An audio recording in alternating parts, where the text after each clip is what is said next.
Welcome to the Smark Foundation podcast. I am Aaron. This is Adam. Oh, hi, Marks. And here we are today to talk about the best and worst in AEW in the last week. And for our news to kick off the show this week, it appears that the AEW people have signed a brand new women's tag team that debuted at a house show, which is, first of all, weird because AEW doesn't have house shows that often. But second of all, the level of this signing makes me wonder why the fuck they didn't show up on TV. Well, okay, so the inspiration, right? Former knockout TNA Knockouts tag team champions, I think twice. Former WWE Women's Champion tag team champions as the Iconics. Well established as a tag team act, right? Yeah. Australian, so it was. I mean, I thought that I was really hoping that they would have gotten signs last year when they went to Australia. But I guess they waited around for another 10 months. That's fine. That's fine by me. I love these two. They are not okay. I know AEW is like the work rate company, and they're not exactly like work rate girls, but they are so funny. They are so entertaining. Just do yourself a favor if you're not familiar with their work. Look up the Iconics with two eyes in the beginning because for whatever reason that was a gimmick part of their name. Yeah. Their work in NXT and more so than really their main roster, but there's some main roster gems too. They're hilarious, absolutely hilarious. And to be fair, with a newly minted tag team division with titles, still trying to kind of get established to the point where they're dipping into what did we talk about the other week, right? They just use kind of the same dozen women or so in the division, right? They're trying to break out of that mold. They signed Lita Cross too, so obviously they're trying to open up the women's division as a whole, both in singles and in tags, by a lot in order to compensate, which is good. We need to give them more time on TV, but this is a good thing. We should celebrate this too. Yeah. I think that they're probably not going to be. I don't know if they win the belts, but at the very least they'll occupy like a gatekeeper position because they're established. They have a little bit of cred from working at the other two bigger promotions. They have kind of an established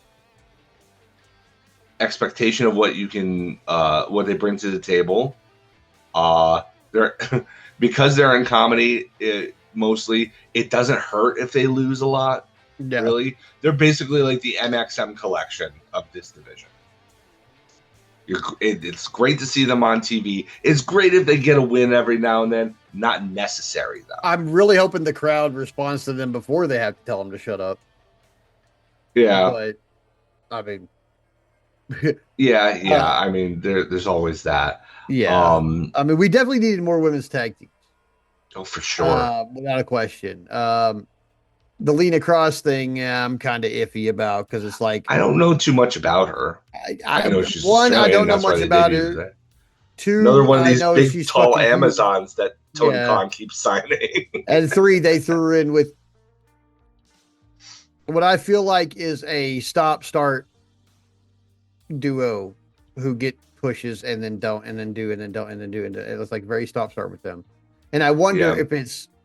I wonder what it is. I wonder if it's like Megan Bain's level of greenness, or I don't think it's that. Like with her. I mean, I don't know what it is. Well, remember, the tag team was supposed to be her and Penelope, and then Penelope got hurt right before the tournament, so they needed something. They couldn't just have. They felt it was important enough to have Megan Bain in the tournament, regardless of who her partner was. So they put her with Marina. Yeah. And they had them run together until Penelope came back. And then had Marina do her own other things with the Death Riders again. There's no like breakup with there. Like they still have a little bit of crossover, but it's not like Marina is in two factions really. It's that she's in the Death Riders and she also has this friend that's also a badass that she can kick ass in the ring with, right? Yeah. So it's weird now bringing in Lena. You have to kind of assume that Marina is going to go by the wayside, but do we really need another faction in the women's division? We don't need another faction at all. Like, I mean, I don't care if they presented me that cowboy faction that I want on a platter tomorrow. I'd still be like, we have too many fucking factions already. We have too many heels. We have one babyface faction. Well, I mean, like if it's a babyface faction, okay, I can see that. Skyfly would count as a babyface faction, I think. Do they? I guess you're right. I mean, it's difficult when you're. It's difficult when you're getting into like, are they a faction or are they a trio? Well, Skyfly like Jet Set Rodeo is a trio. They're the trio's champion. Yeah. Are they a faction? No, hell if I know. Well, no, they're a trio. That's the thing. Like the only reason that I say Skyflight's a faction and not a trio is because they have 6 extra people. That's true because they have Zeta Steel and they have Layla Gray and Christopher, and Daniels. They have Christopher Daniels as a manager. Would that make it a stable? Yeah. Instead of a faction, you would think, because it's like Don Callis family is a stable because the main guy is the manager. Yeah. He's the Bobby Heenan. He's the Paulie Dangerously in the Dangerous Alliance. That's a stable where there's the manager who's in charge, and then everybody else is under him. That would make Skyfly a stable then, or not a stable, but a faction, because Chris Daniels is not in charge. He's just there. Yeah, I guess he is more like moral support than anything, right? Yeah. I don't know. It's weird. It's a weird distinction. That's kind of just like more for me. It's more like, despite like seeing the need for somebody like Megan Bayne in the women's division, I'm just, call me still unconvinced if you want. I just, there's something about her, and I don't know what it is. I love Megan. And it's not something about her good. It's something about her. I don't know about this. Really? Yeah, and it honestly, there was some great wrestling this week, but there's a couple things that I was like I mean, yeah, there's always a little nitpicks but with Megan Bayne, it's kind of a constant. Like, okay, we debuted Lena Cross. Oh, cool. We're gonna have her throw her hat in with Megan Bayne. So now we got the Twin Towers or whatever. Is it because she's been she got pushed to a world title program within like 3 months of her official signing, and then has always been hovering but not really doing anything? I think that's part of it. I think is it the constant presence without them actually doing anything with her? I think that's it. It's like every time something happens, it's like there's Megan Bayne. It's like anything that happens in the women's division, there's Megan Bayne to fucking ruin it. But why? I agree to the extent that it's been too long without pulling the trigger on her doing something, winning something. Like, give her something. No, like she's been dominant for me. Like, she's been dominant for that long without winning a title of any kind. Like, what's the plan? What's the plan? I mean, the only thing that I can give her in the plus column for me is that I don't root for her as a heel. I mean, I guess I'm supposed to not like her because she's a heel, and maybe she's more of a classic heel, where maybe I really don't.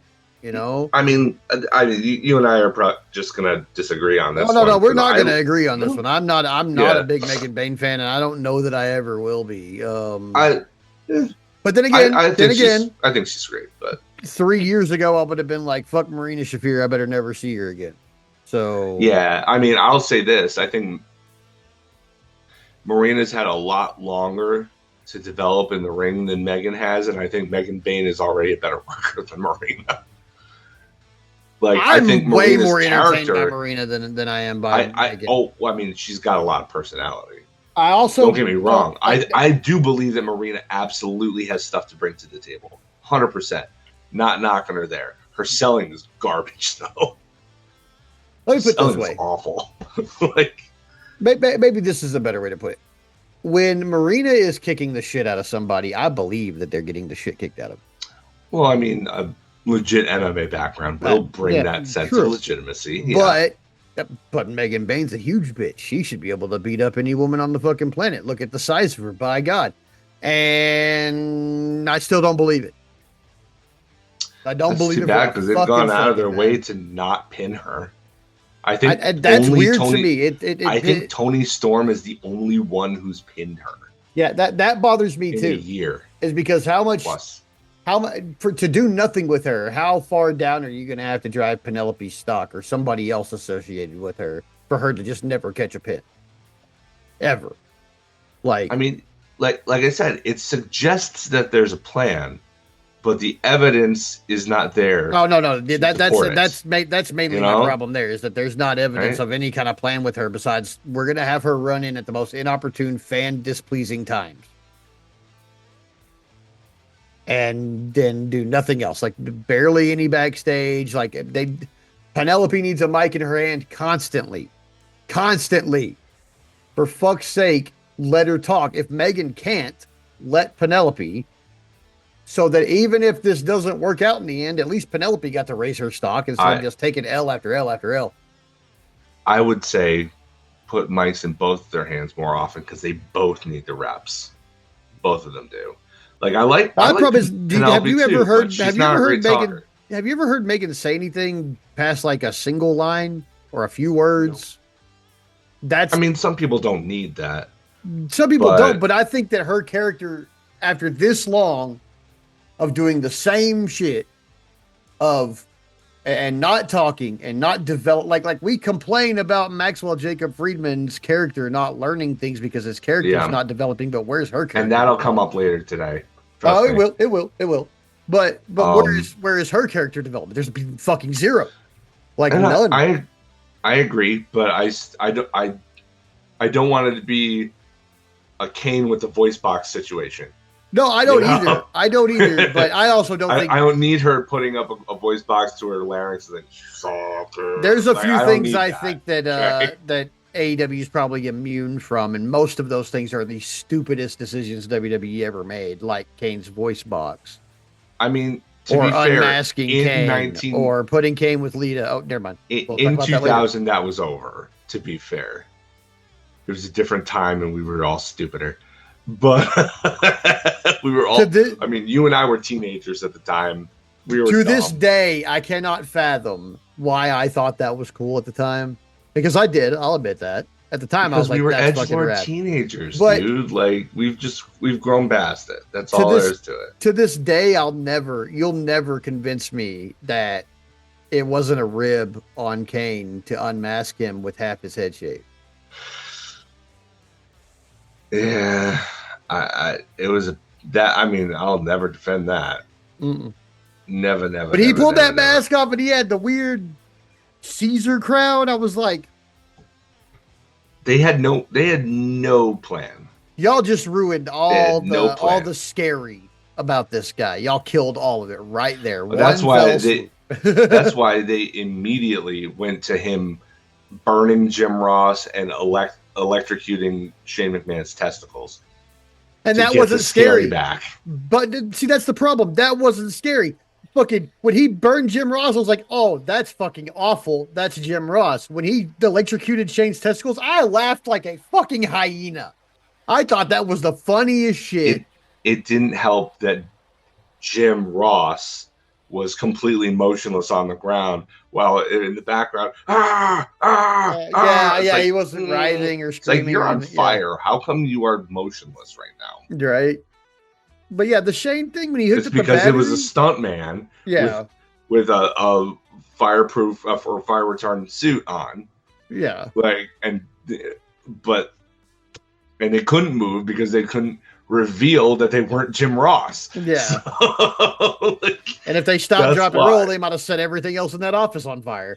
Also, Um, that. And that guess too. what? They don't own that building, so Nope. that damage would have been on them. Oh, dude, the venue would have ate their ass alive for that. The kind of Yeah. clauses for that kind of damage. Oh my god. Yeah. But hey, And Vince McMahon is more than willing to spend thousands and thousands and thousands of dollars to fill a convertible with concrete, but he's not willing to endanger not coming back to a venue.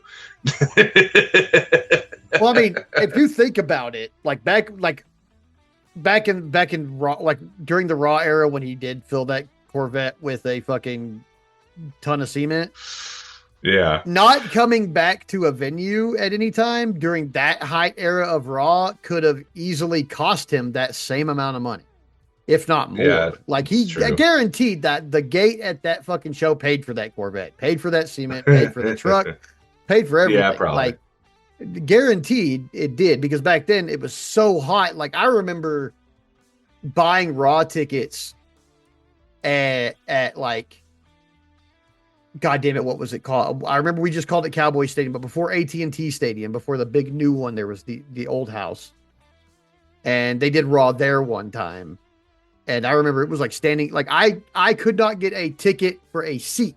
I got a ticket for like standing in the mezzanine, basically. Dang. Like it wasn't like in the mezzanine, but like it was like there were like 4 or 5 of these big flat areas, like balcony type things, and Yeah. like that's where I was at. Like I was standing because you couldn't get a seat. Like they released like 4,000 extra tickets. They had the space for the people for sure, but they released like 4,000 extra tickets that had no seats for them. Hmm. And but that it was damn near a WrestleMania level sellout. You know, like I was like, we're fucking going. You know, but like this, endangering a venue, it just you don't. That's one thing. Like even carny ass wrestling promoters, like the Yeah. contracts are so thick, dude. For venues, they're so thick, and they like unless you've got a legal team, which I know Vince does or Oh, yeah. did at that time, and I'm sure they poured over every bit of that, and I'm sure they figured out what they we got to set somebody on fire this week. How are we going to do that without violating this contract? I'm sure that was a talk. Yeah. But yeah, like we with Kane, like the thing about Kane, and we're definitely going to talk more about Kane later. There's going to be a whole big portion of this Yeah. show where we do talk about Kane a little bit more than now. But Yeah. like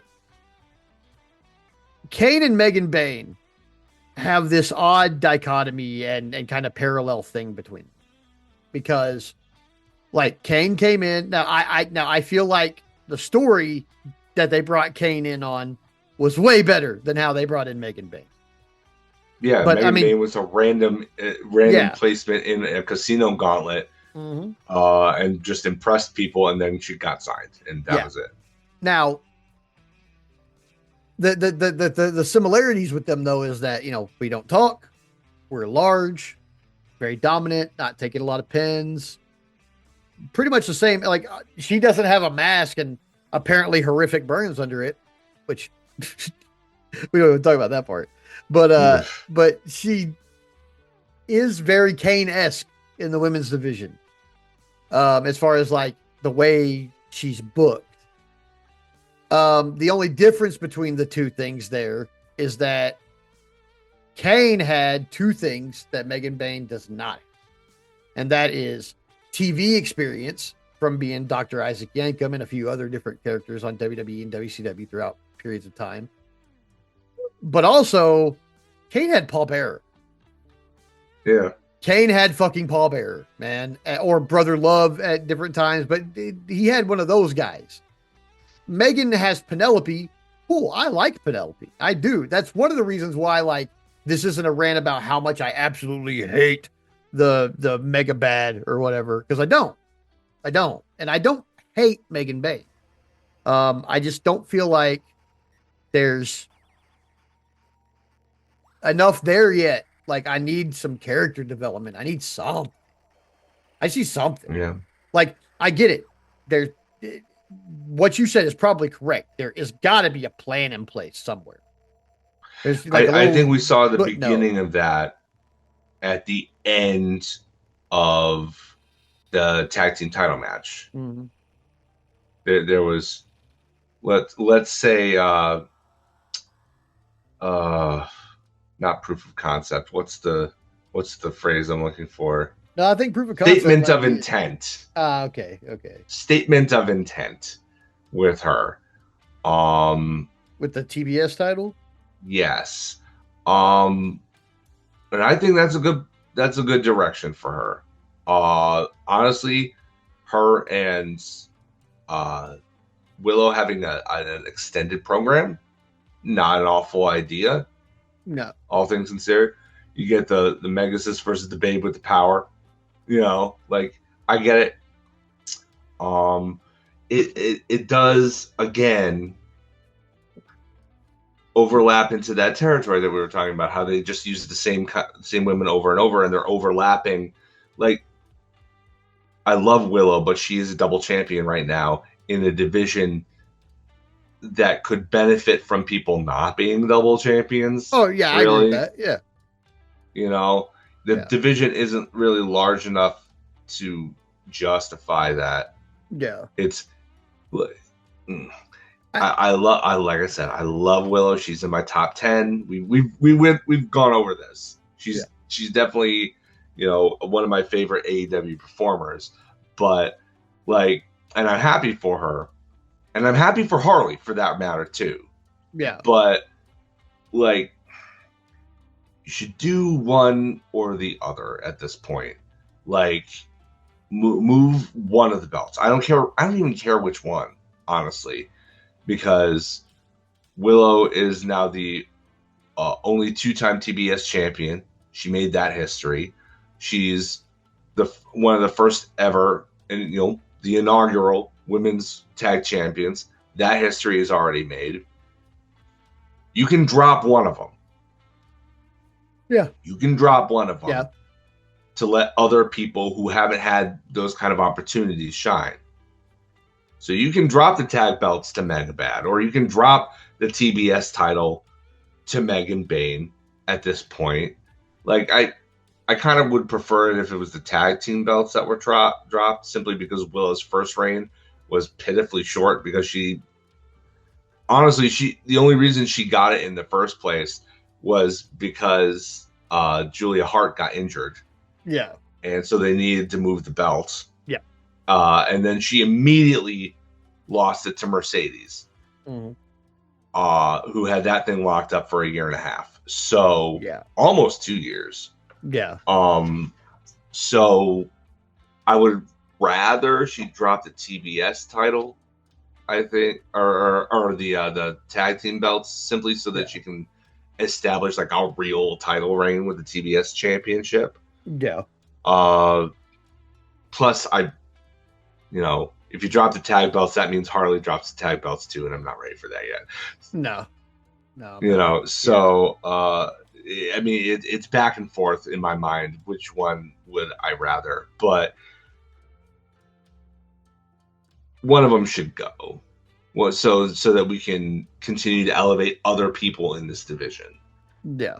Yeah. More people need to be elevated, but I hope that if they give the tag titles to Megabad, which that's kind of where I'm leaning, I hope it's the tag belts. Love Harley, but that TBS title reign needs to be longer, especially with some other stuff we're going to talk about a little bit later in the show.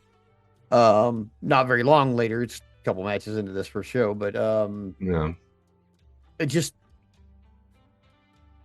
I don't know, man. I think it needs to be the tag titles. One, because I think that if the tag titles were lost, that wouldn't cause as much, like,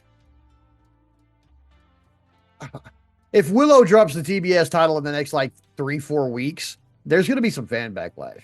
There's going to be a little bit, at least a little, because we love Willow. We do. We love her, and 100%. Treating like that. I mean, fuck, you saw how it made me feel when Chris Statlander turned on her. I was pissed, like legitimately angry, like. And I know I'm not the only motherfucker who felt that way. Like, I saw it. Saw it coming, but we were still mad when it happened. Yeah, yeah. So I don't know. I really hope we get like a program for both titles that maybe gives Yeah. us some character development on the mega bad end to because I mean honestly I don't think Penelope needs much character development. She's the bad girl. She's always been the bad girl. And she's also got this whole like worshiping, Mhm. you know, Megan. She is Like doing her thing I really still think well. they could go further with that. Oh, They they could could. really, they really could put pedal to the metal on that and have her come out like, be her oracle or her high priestess or something. Just go full on with it. Yeah. If you're basically going to all but say that this is a goddess, like a Greek goddess, Yeah. why not just go all the way with Penelope? Just do it. It would be, honestly, I think it would be great. I Yeah. really do. And like I said, that way you wouldn't need Megan. Megan could continue to be kind of sparse with her speech because she has somebody to talk for her. Penelope could get the reps in because even though she's a better talker than Megan Bain has been shown to be and given more opportunities, she could still use more opportunities, to be fair. Yeah. But like this is, I mean, that's a juicy character thing that I don't know if I've seen that character before in wrestling. Like, I I don't mean, think so. you've seen people be, admire the people they bring to the ring, but I don't think I've ever seen a tag team partner be like a literal worshiper. Yeah. You know, I think that would be a cool thing. You've never seen it before. I think it would be a lot of fun. You could go, fully in on the Greek deal. I don't know. I think that there's way more that they're leaving on the table by not doing that. Yeah. All that having been said, the inspiration will add to this division to go Yeah, back they to the will. point. They To go will. back to the point. I really think that having them in the division will only improve the division, if for no other reason. There are lots of reasons, but if you don't like comedy in wrestling, if you don't like that they're not signing a work rate tag team or whatever, at the very least, it's more bodies in the tag team division on the women's side of things. Yeah. And that is not a bad thing. No, not at all. Not at all. I'm happy they got signed. I think this has kind of been one of the ones where people have been like, look, if you're gonna do women's tag team division, then these guys should get signed. And then Yeah. when they did pull the trigger on the women's tag team division, I know there was like a wasn't there a mystery team in there somewhere during that tournament, or wasn't there? Can't remember. No, But I remember people booked being like one. they should be in this tournament. I booked Like, one for mine. oh yeah, yeah. But for when we did that episode of how we would have booked the tournament, I booked Yeah. one for mine, but I didn't. But I don't think we got one in the actual tournament. If memory serves. Yeah, I don't think so. But yeah, I mean I once they pulled, Which the is trigger on the weird tag because team- TK usually likes to do that. He likes to throw a wild card in most of his tournaments, yeah, but like at least the single elimination ones. yeah, Can't once really they get away with that in the Continental Classic. no. But yeah, once they pulled the trigger on that, I was like, these guys, they should definitely sign these guys. There's a few other women that could be signed that might make good tag teams, but like this one, I was like, okay, yeah, like they definitely should. I mean, I would squarely place them above like Maya World and High End on the tag team division level, but I'm I still mean, if kind of for no wondering other to see name than what's name recognition, yeah, but you know. I wonder what they're going to do with both teams right now. Personally, Yeah. I mean, we've got eh, 4, 5, 6 good tag teams now, or so, maybe 7. So you've got the champs. Yeah. And you've got Timeless Love Bombs. Yeah. You've got Mega Bad and the Mega Problems, I guess. And you've got High End of My World, and you've got the Inspiration. And the Brawling Birds. Yeah, The Brawling no. Birds. So yeah, 17. So, but like, okay, almost every single one. Oh, and the Sisters of Sin. Oh yeah, so 8. But thing is, nearly, not all, but nearly every single one of those acts is also going to be split into singles Yeah, at various points. of You course. still had Julia Hart getting her TBS title shot. Yeah, You know, like it's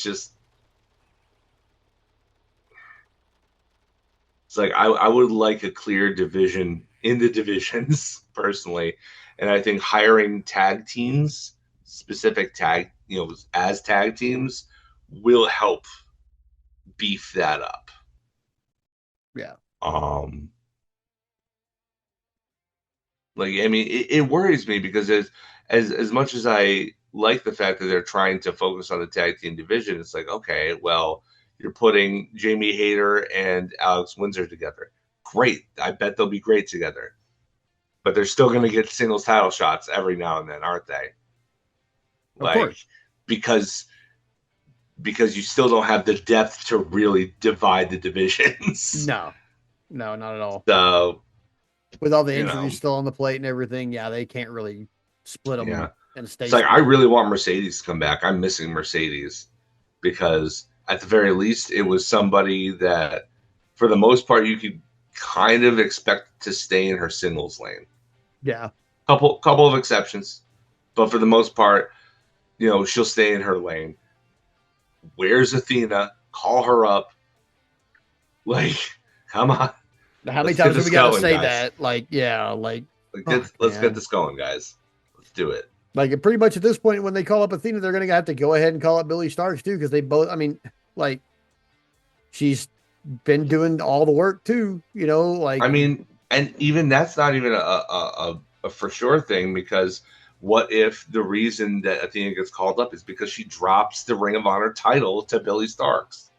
I mean, that would be the only way. I don't Will see they them still both be getting a called tag up. team? I don't think so. No, probably not. But yeah, that's a call up that's needed to happen for a while. There's probably a couple more women down there that could come up. Um, I know there's people down there with the experience. You know, Where's Hikaru Shida? Thunder Rosa is mostly healed up. I think I saw her post because she was at the Super Bowl yeah, with Swerve and who's Swerve with?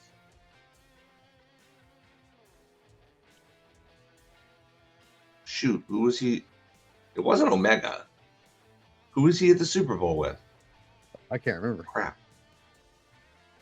Hang on. That's gonna bug me if I don't remember.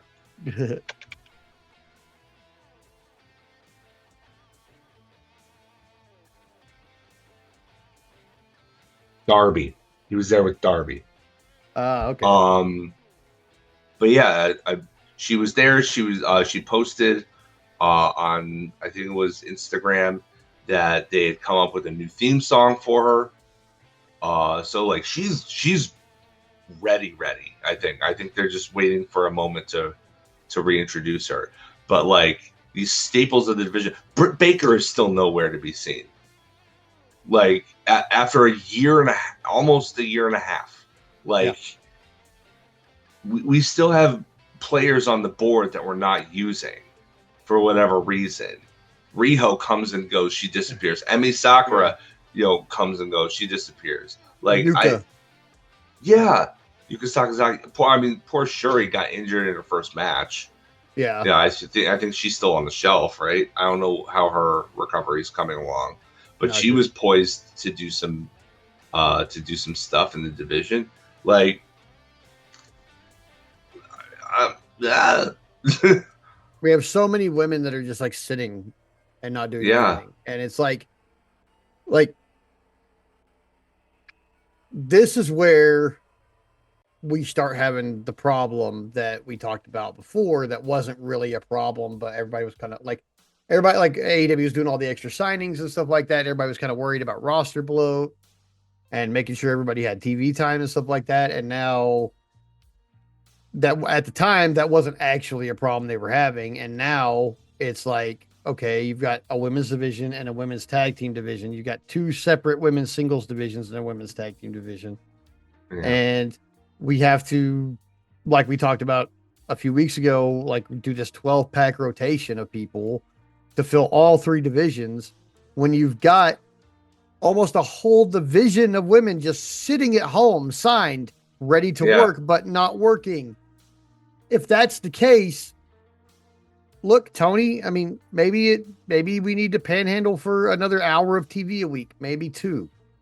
Maybe you need Yeah. to bring that women's show out that we were talking about, because I would love that. I would absolutely, get if you give the women 1 hour of their own show, I would go out of my way to watch it. Oh, I'd watch it for sure. We'd cover it right here on I the would show. absolutely would cover it. It would be more on our plates, but we would gladly take that on. Like, Yeah. I would 100% support that decision if if Warner Brothers Discovery would, grant them that. I mean, fuck, even if you put it on Discovery like TNA was before, like even if it doesn't, as long as it's streaming on HBO, I don't give a shit where you put it. Yeah. But put it on YouTube for whatever. I don't care. Do like dark, like you used to do with Dark and Elevation, except make it all women and do an hour and do it on YouTube. I mean, and make it matter. Don't make it Rampage. Make it all matter. Give them stories. Give them progression. Give them programs that don't necessarily revolve around the title. Yeah. Because that needs to happen. Like, we're gonna have to give them the stories, give them the non-title programs, bring back all these ladies that we're all super fans of, and you just haven't been putting them on TV. I mean, like, look, for me, it's one of those things where it's like, okay, look, I don't want anybody to lose their job at all. No. But if you're not going to use these ladies, let them go work. Yeah. Like, people I can only feel like people like Nyla or Hikaru Shida, or I mean, those are the top two that I can think of off the top of my head, where like they could be making money just like they make at AEW and on TV somewhere. Yeah. Because any company who has a TV show would be happy to have either of them. Britt Baker too. Britt too. Girl can talk. Britt's the craziest one to me, because it's like, man, you've had her on the show for so long, you should have just let her go by now. Yeah, if she really wants to be gone, let her fucking go. Like, yeah. I mean, I am really, really curious as to what is actually going on there. My dad asked me where she is, like, yesterday. She's like, where's the dentist? I haven't seen her in a long time. I'm like, yeah, nobody's seen Britt for over a year. No. She's apparently successfully practicing dentistry at this point, which, I mean, fuck, if you've got an AEW contract and a dental, I mean, you're not hurting. No, definitely not. She's doing better. She's doing better than most people. I can't imagine that her wrestling hasn't raised the profile of her dental practice. Right. I'm sure it has. So, like, if it was in the town I live in, she'd be my dentist for damn sure. Yeah, no question. We lived in Britsburg, and I'd be in there. I'd be in there with the fucking little plastic things in my mouth, holding it up and going, he. Like, yeah. I would straight up be asked, like, why are you on TV? Like, hey, you got, like, I thank you for the root canal, but can you wrestle? Like, yeah, I mean, I had this conversation with some folks on Blue Sky a little while ago about, letting her go or whatever. And there are a lot of people who are kind of cynical on her. And, because the work rate in the division has picked up quite a bit from Britt's heyday. Yeah. That the company doesn't really need her anymore. I wouldn't say they don't need her, but they could certainly use her. Yeah. Girl can still talk. She may have been lapped. I mean, I'll be the first one to admit that she's been lapped in work rate by the vast majority of the division now. But she can still talk better than most of them. Yeah. And that's always an asset. So, like, even if she came back as a manager, I mean, have her be Jamie Hayter's manager. Yeah. There's a connection there. Or if you want to have them feud, have her, manage a stable of undercard girls who go up against Brawling Birds and just, like, set him up, knock him down kind of deal, and to serve uh, Britt Baker's jealous streak that haters had all this success while she's been sitting on the sidelines or whatever. Like that part ain't hard. Mhm. Britt can sell anything on a microphone. So the only reason that she was given the title in the first place, well, the lights out match with Thunder Rosa did a lot to help that too. Yeah. But the fact that she got so over is because of her character work. It wasn't because of her ring work. Yeah. Okay. Like she survived the dent. What was it? The match in the dentist's office with Big Swole. She survived that. Yeah. And Swole did not. So I mean that's a sticky, messy situation. That is a messy one. That I hope that Tony has learned from. But point being is that Britt got over. Yeah. In the end, Britt did get over despite that misstep of a booking decision. Yeah. And you know what? Regardless of how she exited and the enmity that she has towards Tony Khan, the fact of the matter is she didn't get over. Not as much as Britt did. Yeah.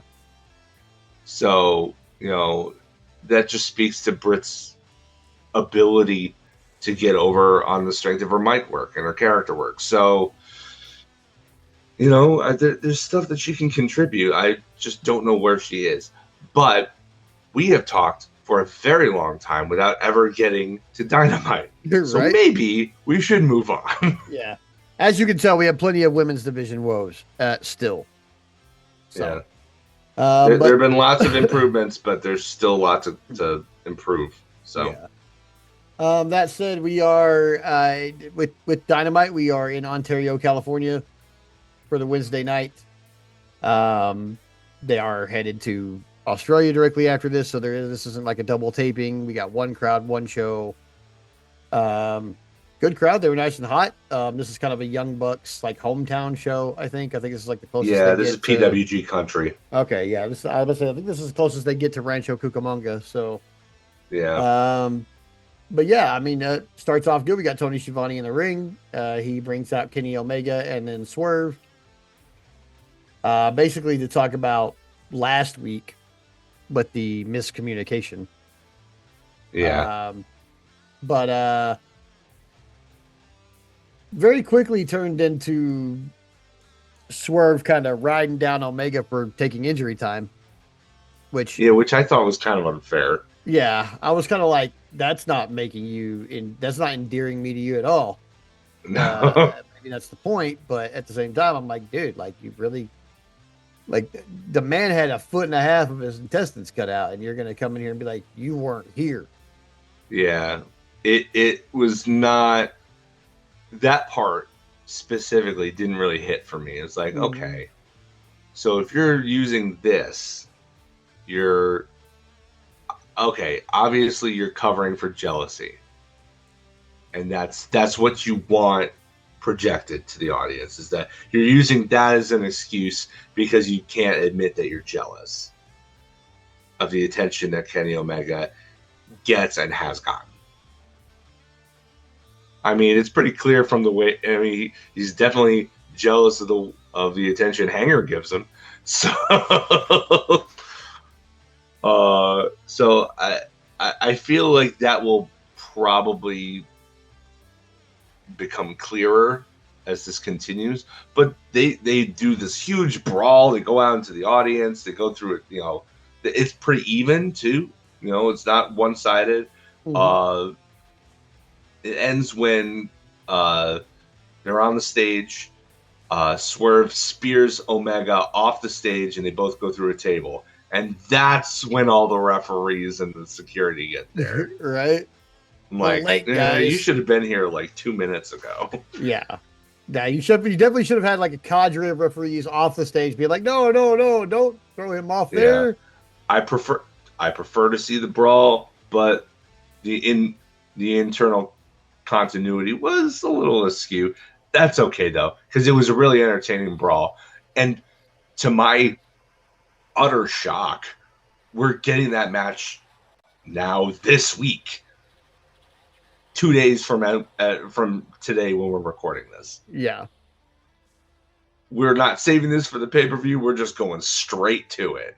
It's I don't know what fire is being lit under Tony Khan's butt for lately for just booking all these shows as basically pay-per-views essentially on free TV.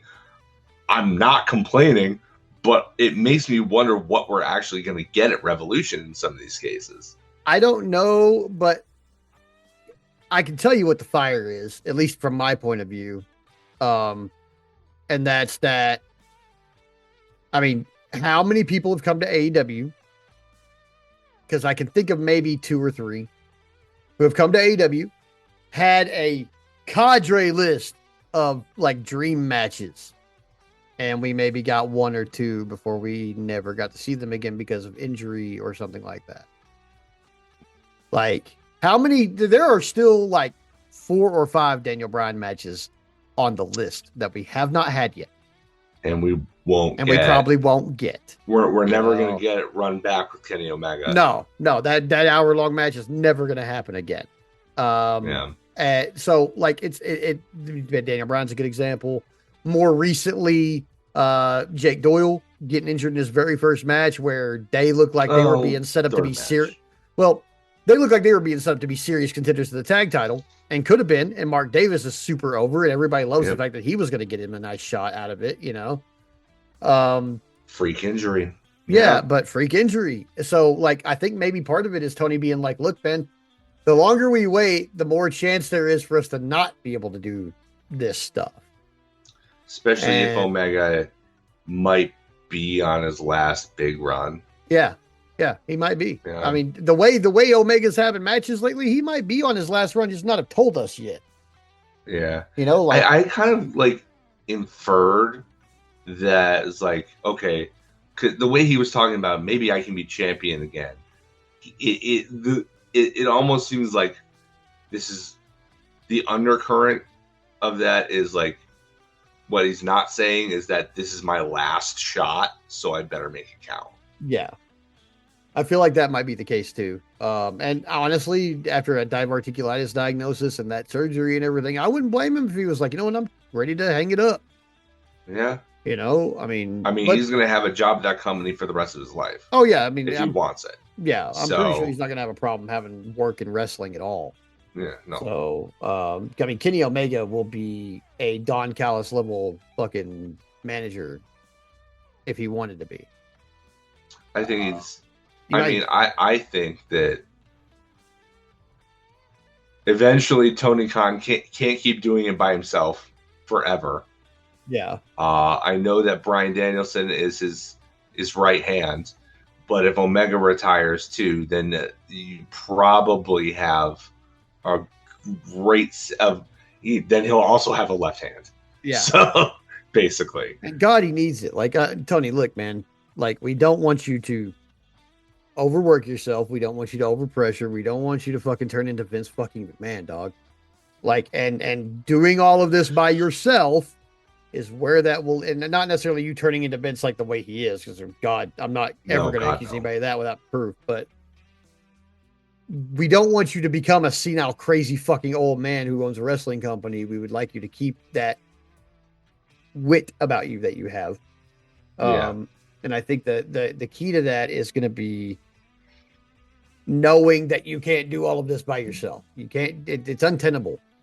Like, yes, you're on like 6 years, but bro, man, burnout comes quick. Burnout comes fast, and it happens to everybody. It's not just like low-level people. Billionaires get burnt out too. So, like, just I would suggest already having a booking committee, but if it took Omega retiring for him to, put somebody's opinion up on that same level as his own, then fine. I've enjoyed a long and storied Kenny Omega career, and I don't think that I would be upset if he stopped. I also won't be upset if he continues. So I guess it's just kind of up to Kenny really how that's all going to go. But yeah, I mean, does it feel like this might be a last run? Yeah. Why? Because he's been booked constantly twice a week against all the best people. It's like he's going on a. Yeah, It's like he's doing an AEW speed run, yeah. and I'm not upset at that at all. Be honest with No, you. me neither. Yeah.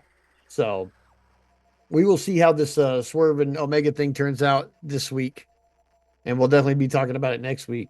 If the previous matches involving both men um, over the last few weeks have any bearing on what this is going to look like on Wednesday, this shit is going to be fucking crazy Yeah, because they have been really like I feel like there is a attitude of people coming to the like I don't know this. Okay, this is just conjecture on my part. This is my head canon, I guess. But I feel like justifiably, almost anybody could walk into the back after their match in the last few weeks and be like, "Follow that, motherfuckers." yeah, pretty much. So like if that's what's happening, cool, because you're giving me you're giving me what I want.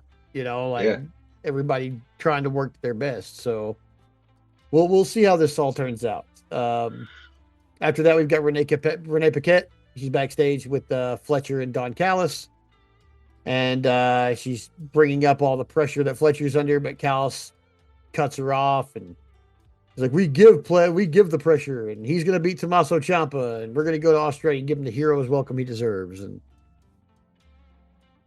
Fletcher, he's like, he thrives off the pressure, but when he faces Ciampa, he wants to do it by himself. And Don Callis seems excited to have a night off. yeah. Interesting. Like I mean, this is a slow burn face turn for Kyle Fletcher, right? So slow. Wanting to do things on his own, wanting the adulation of his home country, trying to, play peacemaker in the Don Callis family. Like these are signs that eventually there is a plan for him to turn babyface, probably alongside Takeshita. Yeah. And I'm all for it because the way this dude is wrestling, he is. I said it. I've said it before this season, and I'll say it again here. The way that he wrestles, the high level and the entertainment factor that he brings to each and every single one of his matches, eventually, that Fletch Light section is going to be all encompassing. You will not be able to stop people from cheering him. Yeah. Yeah. We're going to end up in a. So you might as well turn him babyface at that point. I would say within the next 6 months, we're going to be able to be like, they're going to be able to non sarcastically be like, we are here from the Fletchlight Arena. Because seriously, dude, like you can already see it. You can already see it. Like we're already at the point where the reaction is mixed enough to notice the mix on TV, where we got cheers and boos when the guy shows up. That first of all, let's just go right. Okay, let's just like go through the Kyle Fletcher. All right, like Protostar, that scream, and then that banging fucking theme he's music. Got a great theme. He has a great theme song. Okay, but that Protostar shout causes cheers. It causes cheers. There are cheers already happening before the man even steps out of the heel tunnel. There's already cheer, or I guess the heel side now. It's not tunnels anymore. Yeah, I guess they quietly made that change. I'm sure. Well, I guess we've been in smaller arenas lately, so maybe there'll be a bigger one. Maybe Revolution might have the tunnels again, but I don't really care. Either way, we still know that there's a heel side and a face side. But even before he comes out of that heel side, people cheer. The boos don't really kick in until Don Callis comes walking out behind him clapping. Yeah. And then people are like, "Oh, fuck that guy." He's like, "Oh yeah, he's with this dickhead." So there's a little bit of boos there, but then you get to the matches and it's like he does enough. He does enough to get the crowd to boo him in his matches still, but eventually the crowds aren't going to care because talent will always rise to the top. If you are undeniably talented, you will eventually get cheered. It is the cycle that we've seen over and over and over again in wrestling. If you are talented enough, you will gain a following. Yeah. Yeah, you will. MJF is a perfect example of that. I mean, he's like one of the better, especially at the time, one of the better heels in the business. And he was so good at it that people were just like, you know what? I like this guy. I don't want to boo him anymore. Yeah, and I don't really I understand that. I still I mean, I know you don't I prescribe still to have that issues with it personally. myself. Yeah. And again, as we already foreshadowed, we'll get to that later. But yeah, like you can see it coming a mile away. Yeah. You know, just especially with this crowd that is full of a bunch of self-styled smarks. Yeah. Ourselves included. Yeah. So, Ourselves included. I mean, yeah. we think we know better. we're kind of an arrogant bunch with our heads up our own butts, but that means that we reward talent regardless of how they're acting. Yeah. And sometimes it's not a bad thing, and sometimes it's problematic. Yeah, a little bit. But speaking of Don Callis family, we roll right into our first match of the evening where we got the Death Riders, John Moxley, Claudio, and Pac versus the Don Callis family of Takeshita, Alexander, and Mark Davis. Happy that they're still putting Mark Davis on TV despite his tag team partner being gone suddenly. I was really worried that they were just going to have him off TV in holding pattern, but yeah, I think TK already did that with him, and they're like, you know what? No, we're not going to do that again. Let's put him on TV, even if he's eating pins. Yeah. Now, hopefully, we'll continue seeing him on TV now that Grand Slam Australia is over. I really hope that wasn't just like a Australians on TV thing. But I had a lot of fun with this match. Like, yeah, this is a great match. And it was interesting. They brought up that of the Death Riders, this was a combination that had never teamed before, which is. It makes a lot of sense when you actually think about it, because a lot of times, you know, there's still remnants of the BCC mentality within the Death Riders, and the fact that like usually there's like the young guy in the trio to give them experience, and in the case of, you know, if they're going to lose, to eat the pin, but. You know, with this one is like in that context, it makes sense that the three heaviest hitters in the group have never been a trio, because one of them would always be switched out for either Wheeler or Danny. Yeah. But that definitely broadcasts who was winning this match. Yeah. It's like, I mean, Pac has been very well protected. For the most part, like he's lost a couple of times, but he's been mostly protected really, really well since coming back from injury. Claudio, as long as he holds that CMLL World Heavyweight title, he's pretty much untouchable. Yeah. And it kind of goes 50-50 with Mox. I mean, he's not, but he'll lose the match, but he's probably not taking the pin in a trios match either. Yeah. So it was like, okay, Death Rider's probably winning this one, especially since the Don Callis family won the last trios match that these two factions had against each other. Yeah, and even it out. And that's what happened. Yeah, they telegraph pretty hard on this one, I think, because it's like you've got Pac and Claudio and John Moxley, and then on Don Callis family, it's like Kenosuke, okay. Yeah. Josh Alexander and Mark Davis. I mean, I love you guys, but we saw this. We saw this coming. Yeah. As soon as you walked out and we knew that this was the trio, we saw this coming. If it was Takeshita, Fletcher, Okada, I could have not called this to save my fucking life. Shoot, yeah. But run that as a main event one of these matches. Yeah, like, geez Louise. I can't wait. Honestly, I can't wait for Death Riders and Don Callis family Anarchy in the Arena. You Anarchy in the know it's Arena coming. or a Blood and Guts. Even I'll take either one. Well, it's a little too early in the year for. I'm looking forward to Anarchy in the Arena. It's the tradition in the spring to do Yeah, that there. Uh, I'm really looking forward to it because you'll have the heavy hitters there. yeah. It'll be I think it's great. probably going to be more of a stadium stampede than an Anarchy in the Arena. Oh, I hope we haven't Because I had think one of those since the COVID days. if I decide, if I'm not wrong, I mean, I would assume that this is probably going to build and happen at like Wembley, probably, but we'll see. I mean, However that goes.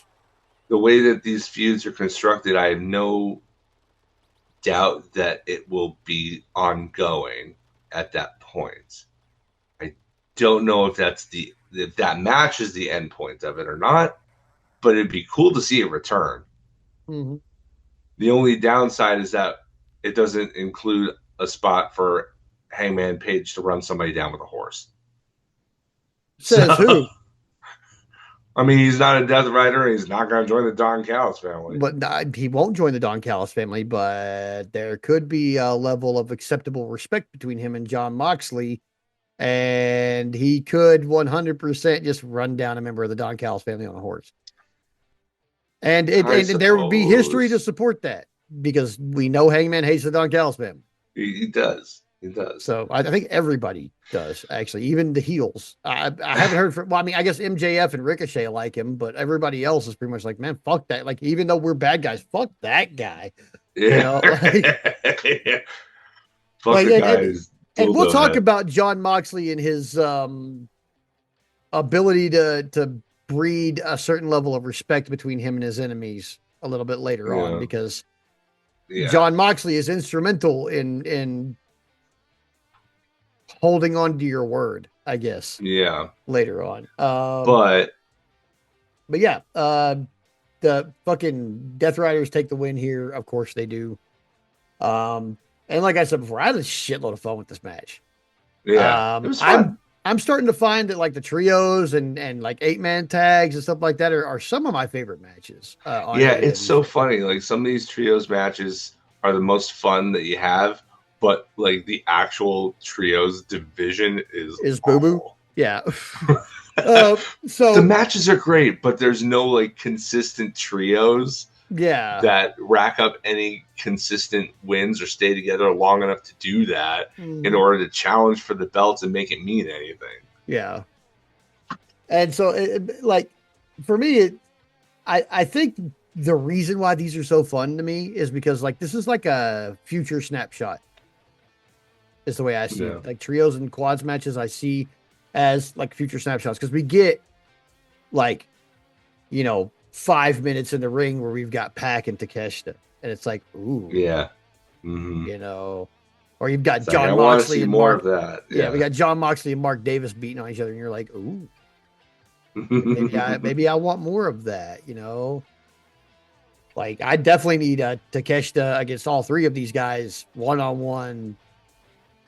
You can give them to me all on the same night. Yeah. Takeshita, well, we got that for 20 minutes on Saturday. Yeah. With one of them. So. Yeah. But yeah, after that was TNT Championship match.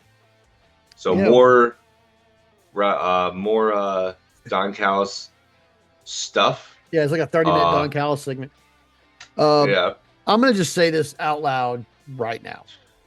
Because I hate to jump the shark a little bit on this match, but I don't like the hot potato with titles. I especially don't like when you put it on somebody like Tommaso Ciampa and then immediately take it away. Yeah, 10-day title reign doesn't really sit well with me. The match was incredible. Whoa, yeah. Like, if Tommaso Ciampa is not on TV this week saying, I'm coming back for you, Kyle, or I'm coming for whoever's in my way for the world title, I'm going to be a little bit miffed because this match was so good. We got to run it back. Yeah, we have to run it back. And I mean, in contrast to the other TNT match from this week that I'll talk about a little bit later, like this one was everything I wanted it to be, everything I expected of it. Because I was like Tommaso Ciampa's first title defense. He Kyle really looked Fletcher like a shot. psycho killer God too. damn, he did. Like he really did. It's, He was booked very, very, very strongly, even in defeat. mm, Um, I do think that they will run this back, and I think that they just wanted to give, TK is like, I think he sees the historical precedent for WWE, especially under Vince. I don't know how it is under Triple H, but under Vince, where it was almost spiteful how they would go to somebody's hometown and have them lose yeah, all the time, unless your name was John Cena. That was yeah, the exception. And I think he just wants to give, especially with these international crowds, you only go there once a year.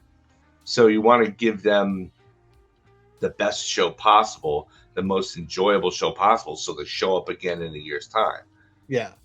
Uh, so he loaded up the show with Aussies, and he had, I think, every single one of them win. I think so. Pretty sure. Yeah, So, yeah, like, this was, I think this was what he was saving. We all knew match 7 was coming. They weren't going to leave it 3-3. It was just a matter of when. yeah, So it appears that he was saving it for this moment, and gave the hometown crowd what they wanted. yeah, And I mean, that's like you said, that's jumping the gun a little bit. But I think this was just a slight interruption. I don't know if the title goes back to Ciampa, but I think that in order to make match 7 the biggest possible, there needed to be the title on the line. yeah. I mean, I get that. Yeah, Fletcher needed to walk in with it as the champion to get the hero's welcome, yeah, and then leave with it. And then, in something that was not shown on TV but was shown on the internet, we get the pink title belt with Kyle Fletcher. So, all pink every day. I love it. So I think that this will be probably the next feud over the TNT title. yeah, Is him and Ciampa. They just needed to fix the lingering match 7 question in the best possible fashion beforehand. And then so I think Ciampa comes right back in here. yeah. And I think, and if you think about it too, as much as you and I really are on the same page with the hot potato thing, it actually kind of benefits Ciampa because he's a former champion now already after having 3 banger matches in the span of 2 weeks. If he had challenged Fletcher as an open challenge, I don't think he would have won the belt. Probably And I not. don't think he would have been seen as credible because he would have lost. Yeah, Now, he won the title in his debut off of Mark Briscoe, had 2 banger matches to defend the title. He lost, he split the difference. He won one, he lost one. yeah, But he's seen as a legitimate threat. I think it actually helps him in a strange way going into, I mean, we're getting ahead of ourselves, but I do think that they continued where they left off here. yeah, And I think it's actually somewhat weirdly, unusually helped by a 10-day title reign to precede the actual program. yeah. Very odd that. But, maybe TK sees the forest for the trees, Yeah, maybe. in a way that we just yeah, don't. Maybe he just has the vision and we don't see it immediately. yeah, We have to step back. right. After that, I'm gonna let you talk a little bit about this segment because my feed cut off like 10 seconds into this. I think the Babes of Wrath are in Australia doing a promo. Yeah, they're. I mean, it was. They didn't do like a promo, but they did mention on commentary more than once that they were doing press in Australia. They did and to me that was like, oh, okay, here we go. This is good because this means that this is forecasting big things for the main event, and I was down with that. That made me more excited for the main event Yeah. because I knew that, oh, they can't save her. Yeah. They can't save her because they're halfway across the world. Yeah. I was really really happy about that. What I've got next down though, after Fletcher wins, I mean obviously, he lays down the open challenge. Mark Briscoe accepts. Mhm. He says, "Yeah, if we're gonna do match 7, it's gonna be the last time, and then we're gonna put this to bed. It's gonna be a ladder match, etc., etc." We set that up. Next thing I've got on my notes here though is weird tag match: Daniel Garcia and Clark Connors versus Orange Cassidy and Roderick Strong. Yeah. Weird kind of mishmash put together. Clark Connors is associated with Gabe Kidd as part of the War Dogs, formerly the Bullet Club War Dogs, but Bullet Club no longer exists. Yeah. Um, Clark Connors, who looks like Hangman Adam Page and Woody Harrelson had a baby, but he's Death Rider adjacent Yeah. because he's not had any relationship with the Death Riders, but he has a relationship with Gabe Kidd, who has a relationship with the Death Riders. So Yeah, he's he's a war dog or adjacent, whatever. adjacent. Yeah, he's a Um, Bullet Club war dog. Is that what were they the is that yeah, what they're called, the war dogs? War Dogs. Yeah. Yeah. I I honestly don't like see it yet.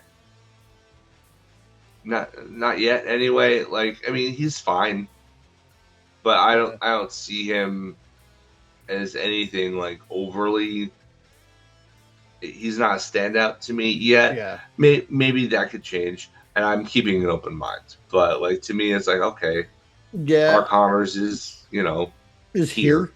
Yeah, He's here. yeah. Like You my know. thing is like I'm just like, is this is this a signing that we wanted, or is this another one of those I got to complete my Bullet Club playset signing? Because I honestly like Right. sometimes when they sign people, I'm like, all right, like that guy was part of Bullet Club, Yeah, and WWE was like that for a while. yeah, WWE did it too. Yeah, but I Yep. mean, but of course, Tony Khan, he's going to sign everybody he gets from Bullet Club that he can get from Bullet Club until he can sign that one guy. Except for Evil. I don't He think hates he'll. Evil. Well, Evil's going to WWE, so Good. Let him yeah, go over there. Evil sucks, dude. Evil's going to WWE, and as far as I can tell, that House of Torture or whatever is going downhill. Honestly, my view of him and House of Torture have been colored very very hard by Andy Murray from What Culture, because he Yeah. hates them and is very The vocal about H how much stands he for hates them. hating on House of Torture. Yes, and I viewed a couple of their matches out of curiosity and was just like, oh yeah, this is like '97 stupid NWO shit. Yeah. That's So like yeah, the whole gimmick of House of Torture. They were a shoot off. I believe they were a shoot off of Bullet Club that eventually just kind of quietly distanced themselves from the main group.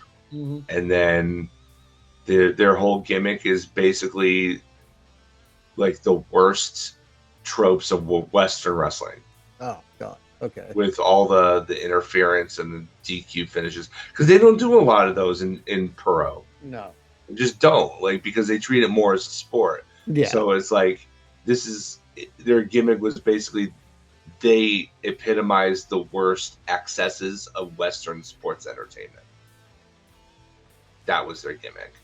yeah, The problem was they go so hard on it, and it's pretty much every single match they have that shenanigans occur that it's just like, ugh, we get it already. And Evil sucks. Yeah, He's not very good. I don't feel like he's a good wrestler. Like and he was IWGP World Heavyweight Champion for any length of time. That's awful because it's evil, but he was for a long time. He was the champion. Like, wasn't that the period of time where they were like, man, and NJPW really needs to re up their Gaijin game? Yeah, it was like just him. They were going. They were trying to search for their next guys because Tanahashi was winding down. Naito was all kind of busted up. Yeah. Okada had, I think just left for AEW. Yeah. And so they're basically like looking like, okay, and Ospreay was going to be on out the door too. Yeah. So it was like, okay, well, who do we go with? So they're like trying a bunch of different guys. And they still don't even have, I mean, they're settling on Yota Tsuji. It looks like that's their guy now. They finally settled on a guy to be the guy. But like for like 2 years or so, 2.5 years, they were just kind of throwing things at the wall and seeing what stuck. Yeah.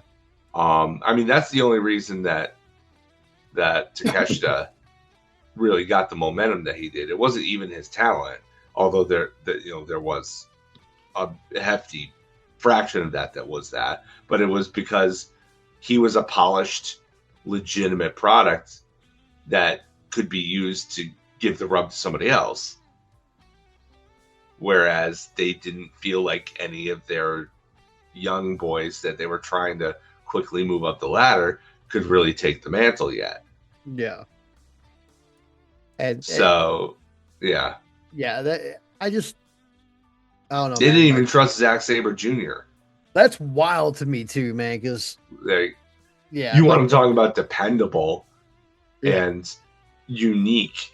Zack Sabre Jr. is one of the most unique wrestlers on the planet, and you can't get behind him as your champion. Right? I don't know what to tell you. You treat this like a sport, and that's like one of the best techers that exists. Yeah. Ever to ever exist. And on top of that, has one of the best like injury records in pro wrestling. Like the dude almost never gets hurt. He's always available. He's always ready to go. Oh, it's because of his bendiness. Yeah. Now, he's naturally stretchy. Now he's Gumby in there. I don't know if he's supposed to be a face or a heel. He's Zack Sabre Jr. Because the only thing I could say to support their not using him is that, I mean, he does seem like a bit of a cunt. But that's Zack Sabre Jr., I guess. I mean, when you are the best technical wrestler on the planet, there's gonna be a little cunty ego involved. The man definitely has it, and if he didn't, he wouldn't have driven himself to become the best technical wrestler on the planet. Ego is required for stuff like that. You don't get by on it alone with just trying to be a great in professional wrestling. That's just not how it works. So I understand, but at the same time, every time I see him, I'm like, I want to boo this guy. He's so fucking fantastic in the ring that I really can't boo. I can just be in awe of how good he is. But I want to boo him because he seems like a dickhead. Yeah. But then when he talks, he kind of backs up the dickhead part because he's very arrogant and very, like, I am better than you and that's just what it is type shit. So I get that. But best technical wrestler on the planet. Promotion that treats wrestling like sports more than anybody else on the planet. Yeah. It seems like it's like hand and glove. So Lord knows what's in Tanahashi's head. Do you know what Zach's actual shoot name is? Huh. Luke James Uggles Eatwell. Oh, I'd have changed my name to Zack Sabre Jr. too. Fuck. I don't know if I can think of a more English name than Uggles Eatwell. Uggles Eatwell. I mean, Wow. it's definitely not the worst shoot name I've ever heard, but it's pretty bad. It's up there. Because I mean, there's poor Ricky Steamboat. You know. Yeah. You know what his shoot name is, right? Yeah, Richard Blood. Yeah, his name is Dick Blood. Dick Blood. Dick Blood. And I'm pretty sure, like, and I don't think that's a joke. I'm pretty sure that's at the time when he was like, you know, when this became a thing, that because Dick is a short for Richard, right? I still don't know how that happened, but I'm pretty sure they did actually call him Dick. Like, I'm pretty sure like that, like, hi, my name's Dick. You know, like, yeah. But I still like. Was the first guy named Richard a real prick? I do not know. I'm trying to figure out how that happened. I'm gonna have to go like Google and some shit later.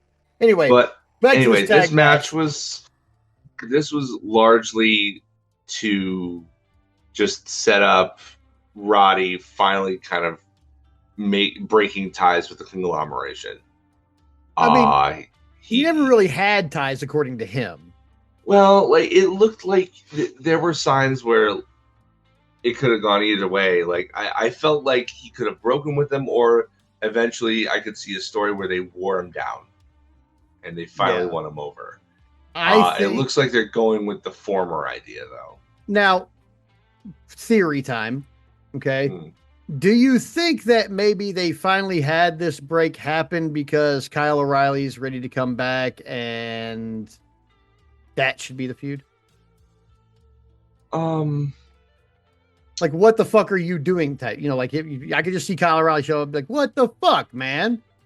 And then them having a spat about it, and then we're gonna get a banger fucking match out of it. You know, if you do that, Kyle should go over.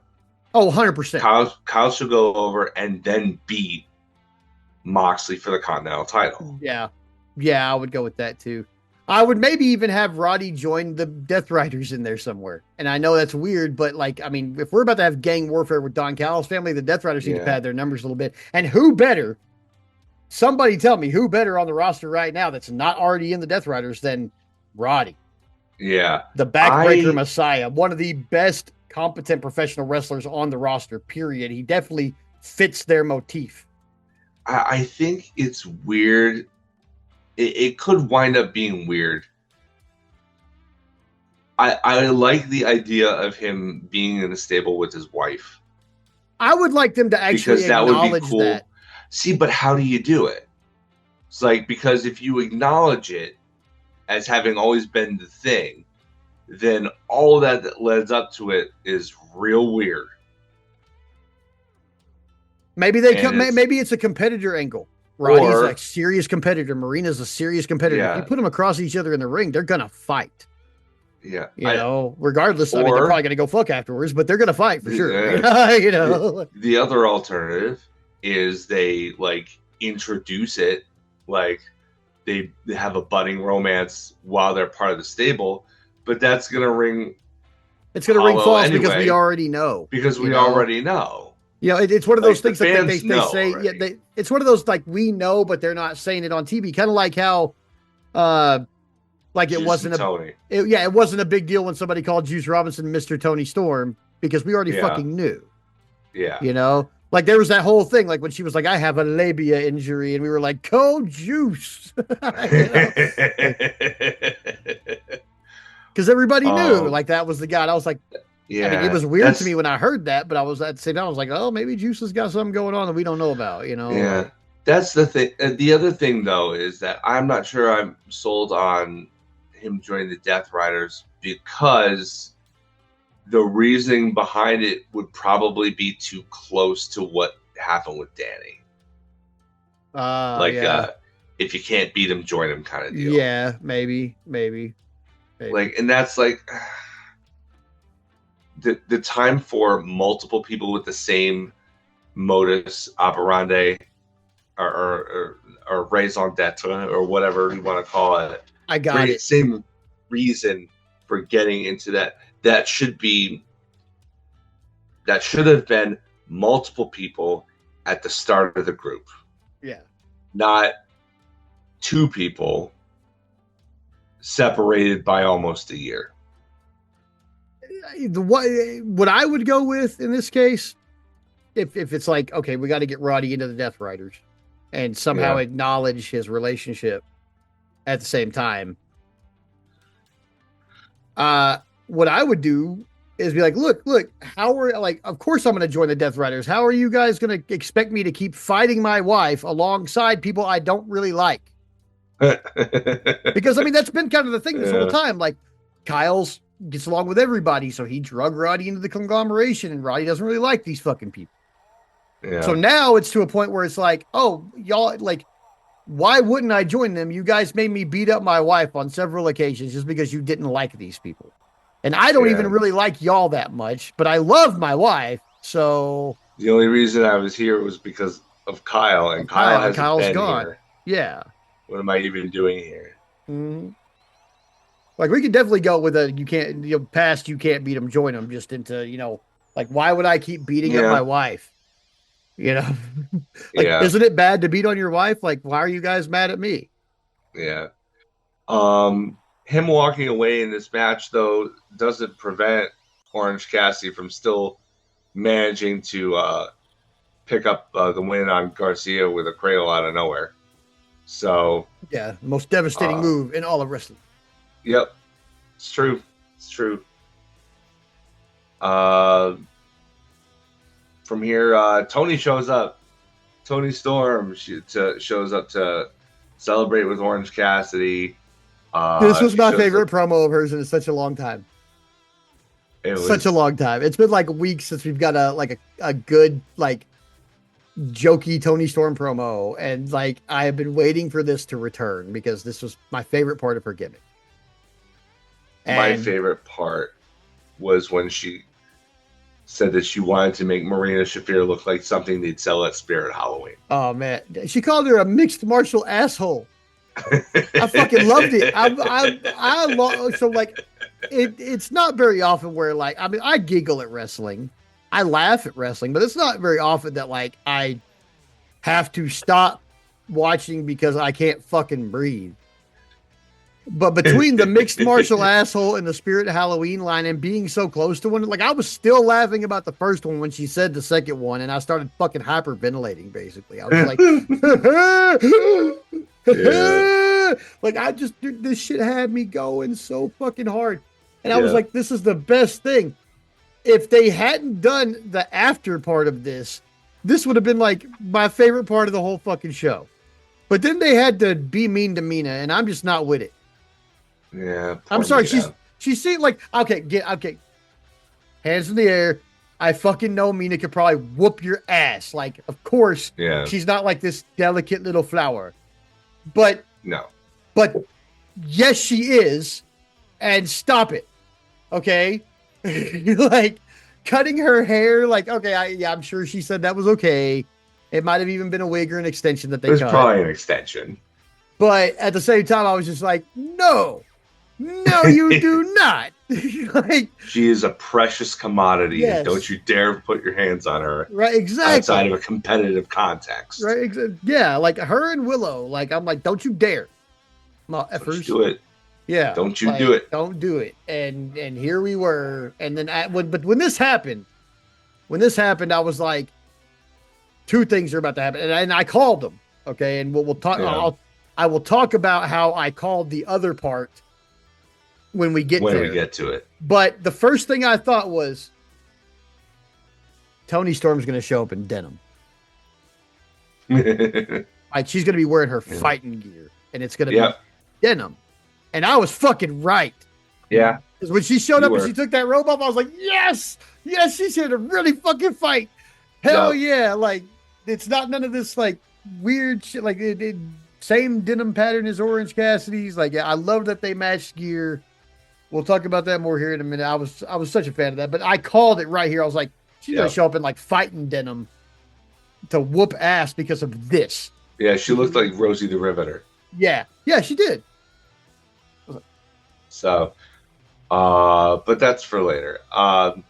Next up, we have I think what was next was pre-tape Uh, video with Don Callis and Andrade.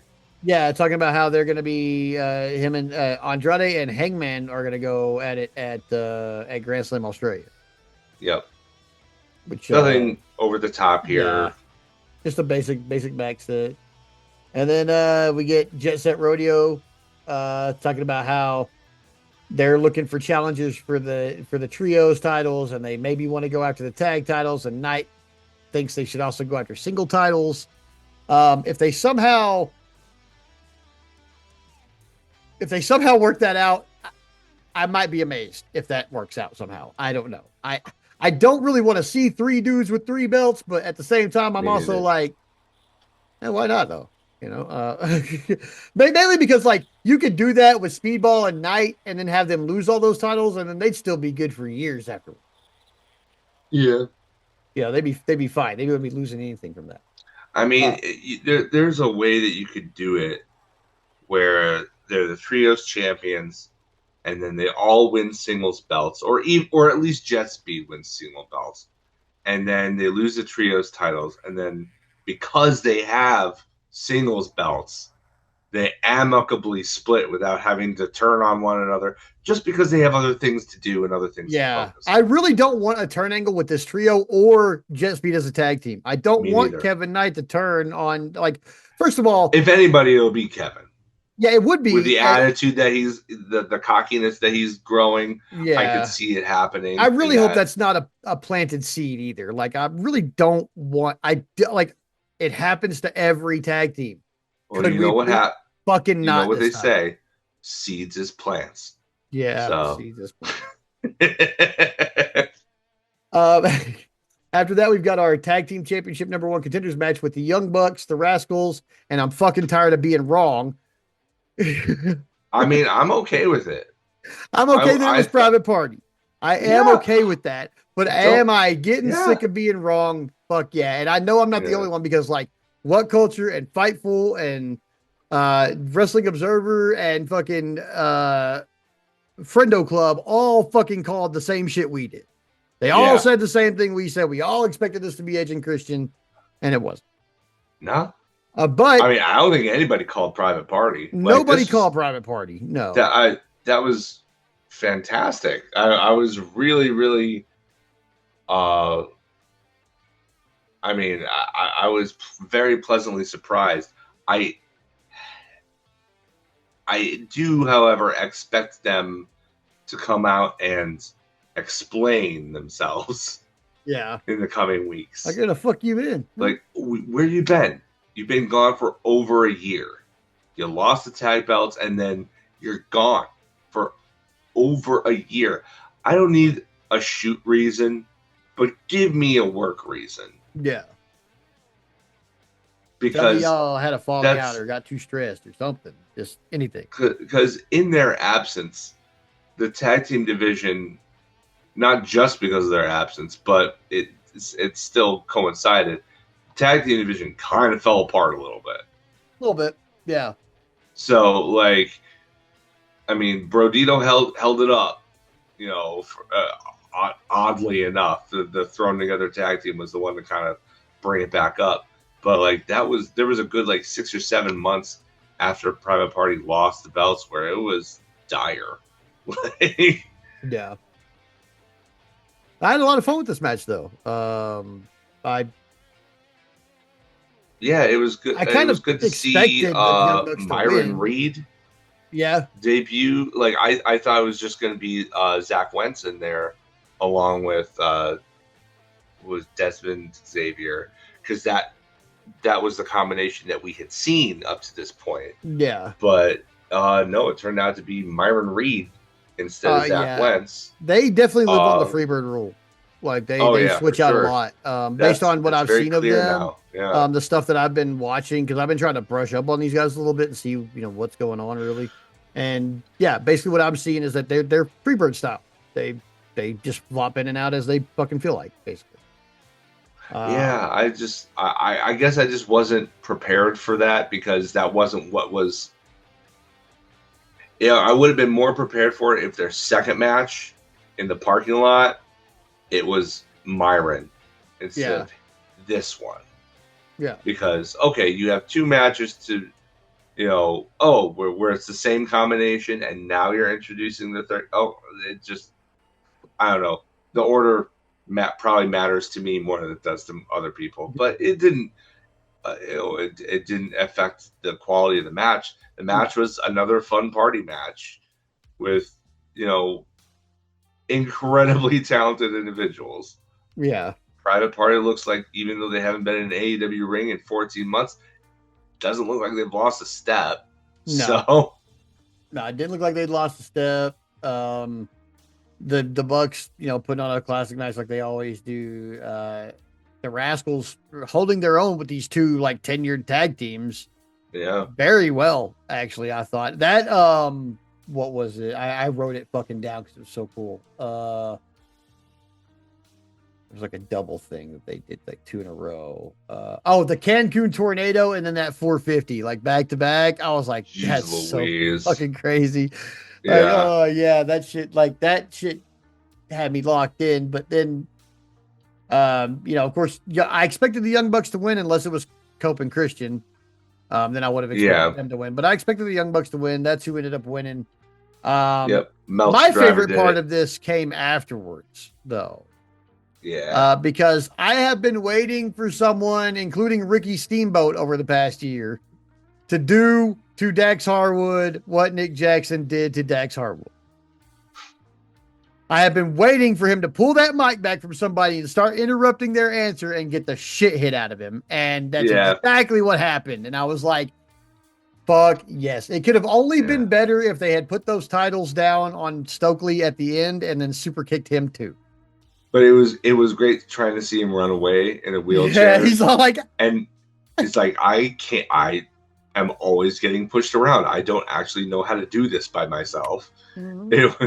It was really funny, and then Nick, it looks like he's gonna assault him, but then he just kind of gives him the tag title belts for safekeeping. It's like basically all but said, "Hold on to these for us. We'll be back for them soon." Yeah. And then, but then, Um, then they did like fake the super kick and he like yeah, fucking scrunched up and then they just patted him on the head, which is yep. like so emasculating to be hmm patted on the head. Like, uh, Uh, I'll say this: I'm kind of the match will be good, but I don't know if we needed another FTR versus the Bucks. I you know I think we were fine with what we had. Like what they're not going to add another stipulation to this. no. I mean, not as of yet, anyway. It's like I think they've done pretty much everything they can without getting into crazy steps, Mm, right? So like even their trilogy with the Briscoes escalated with stipulations. yeah. So like I want to see a different kind of match between these two tag teams I mean, because as much as I love both tag teams, okay, we've seen it 3 or 4 times now. the match I want to see is So the one where FTR retains.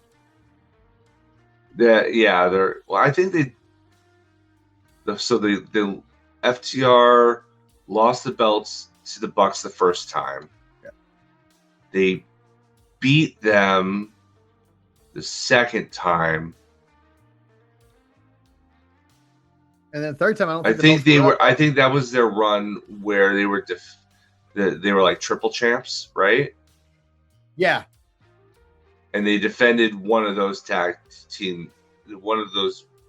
I think they defended one of those tag belts against them. Maybe. The third one, FTR won. I think that was at Wembley. Yeah, I think so. Did they have a fourth one? I don't think so. I don't think they've gone to 4 yet. I think this is 4. But So I think the Bucks. I think this is just more situational at this point. Like, I just need to see FTR retain.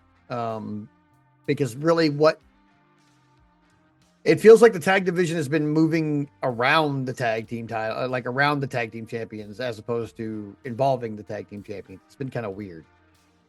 Yeah, like we went over a few weeks ago, there are actually a surprising number of tag teams, but none of them seem to be like actually none of the with the exceptions of now the Bucks, none of the ones that you would think would be in the title picture have been. Yeah. Yeah, no, Like no. it feels like Mariah May's world title reign, where like she was facing everybody but like the challengers that you would expect her to face. Yeah. The ones that you would think would actually be in the world title scene. Yeah. Um, I mean, Juice Robinson and Austin Gunn, like it makes sense, but it doesn't make sense. No. You know, um, I think what we probably see is FTR retaining until Cope and Christian get back. I really think TK is going to want to give them a token run. I really do. Yeah, I think so too. I'm I standing think on that one, man. I don't want to be wrong about this one. You know, like knowing Cope, I think he's hesitant to do that. I think Christian could go either way, but I think Cope would probably be like hesitant to do that. But I think you need to do that. I think the way that they went out, you know, FTR hasn't won against them, but they don't need to because they have the belts, so they can drop the belts to them, and then maybe do like a 2 or 3 month run, and then maybe have them drop it to the Bucks if you need to, preferably in a ladder match. I think that's the match for the tag belts at Wembley. Is Cope and Christian defending against the Young Bucks in a ladder match? I think that's what you do at Wembley. Yeah, that would be a good. Yeah, I'd take that. I would definitely take that. And then we still, of course, once Cope and Christian return, that means we're gonna have to deal with. Yeah, they're Kip and something to do feud would be fending off Nick Wayne and Kip Sabian. Yeah. Whenever Nick Wayne is probably healed up by now. I don't think his injury was that severe. I think they're just waiting for him to come back to give them something to do. Yeah. And that something to do is to be the thorn in the side of Cope and Christian because they have unfinished business. Yeah. And Cope and Christian definitely need to finish it. Yeah. So I think that's like the little feud that gives them something to do before dropping the belts. Yeah. After that, we've got another Will Ospreay vignette. This is happening soon. This is close. As soon as Revolution. As soon as Revolution, I think. I think you're right. Yeah. I think you're right. And then after that, we've got our AEW Women's World Championship strap match between Tekla and Chris Statlander. Man, this was brutal. God damn. And I loved it. I loved it. As easy on the eyes as both of these women are, I am not going to take a strap from either one of them. Like, holy fuck. They were beating each other so hard with that thing. I was kind of surprised with how much Statlander actually controlled the match, given the fact that it was the story being told going into this was that Tekla very clearly baited Statlander into a match type that she wanted to have. Yeah. So it was kind of confusing to me to not have Tekla be a little bit more in control of the match than she wound up being. But, like I said, there was the foreshadowing from earlier. Yeah. With the commentators saying on multiple occasions that the Babes of Wrath were in Australia. That means Chris Statlander had no backup. And guess what? Ain't no DQs in a strap match. Nope. Sisters of Sin come down and practically hand the match to Tekla on a silver platter. Eventually. But there was a lot to this match before then. I'll tell you, there's something that happened in this match that I've never seen in a strap match. 37 years of being a goddamn wrestling fan, I've never seen anybody hit any other person in the face. Yeah. Well, because it's horribly unsafe. It did. Like I was just like, no fucking way did she do it, and then she did it again, and I was like, oh my fucking god, like, Yeah. whoo, man, you are doing like she. I was like, you are like, I hope y'all are friends, honey, because you are doing some shit that would get somebody beat up backstage after this match is over, and both of you are already gonna be beat up. When she said she wanted to make it toxic, she was not kidding. I guess not, man. I would like to see like. I wonder if there's like Instagram or Twitter posts from either one of them from afterwards with the strap marks. Yeah, It's kind of a tradition. Like you get really fucked up in a match where people don't think, it's a real, you post that yeah. picture of like Cody posting the pictures of his back. Like indie guys do that a lot. Like you see an indie guy get caught on fire or have a cage match or something like that. And we get pictures of the face and the back and all that shit.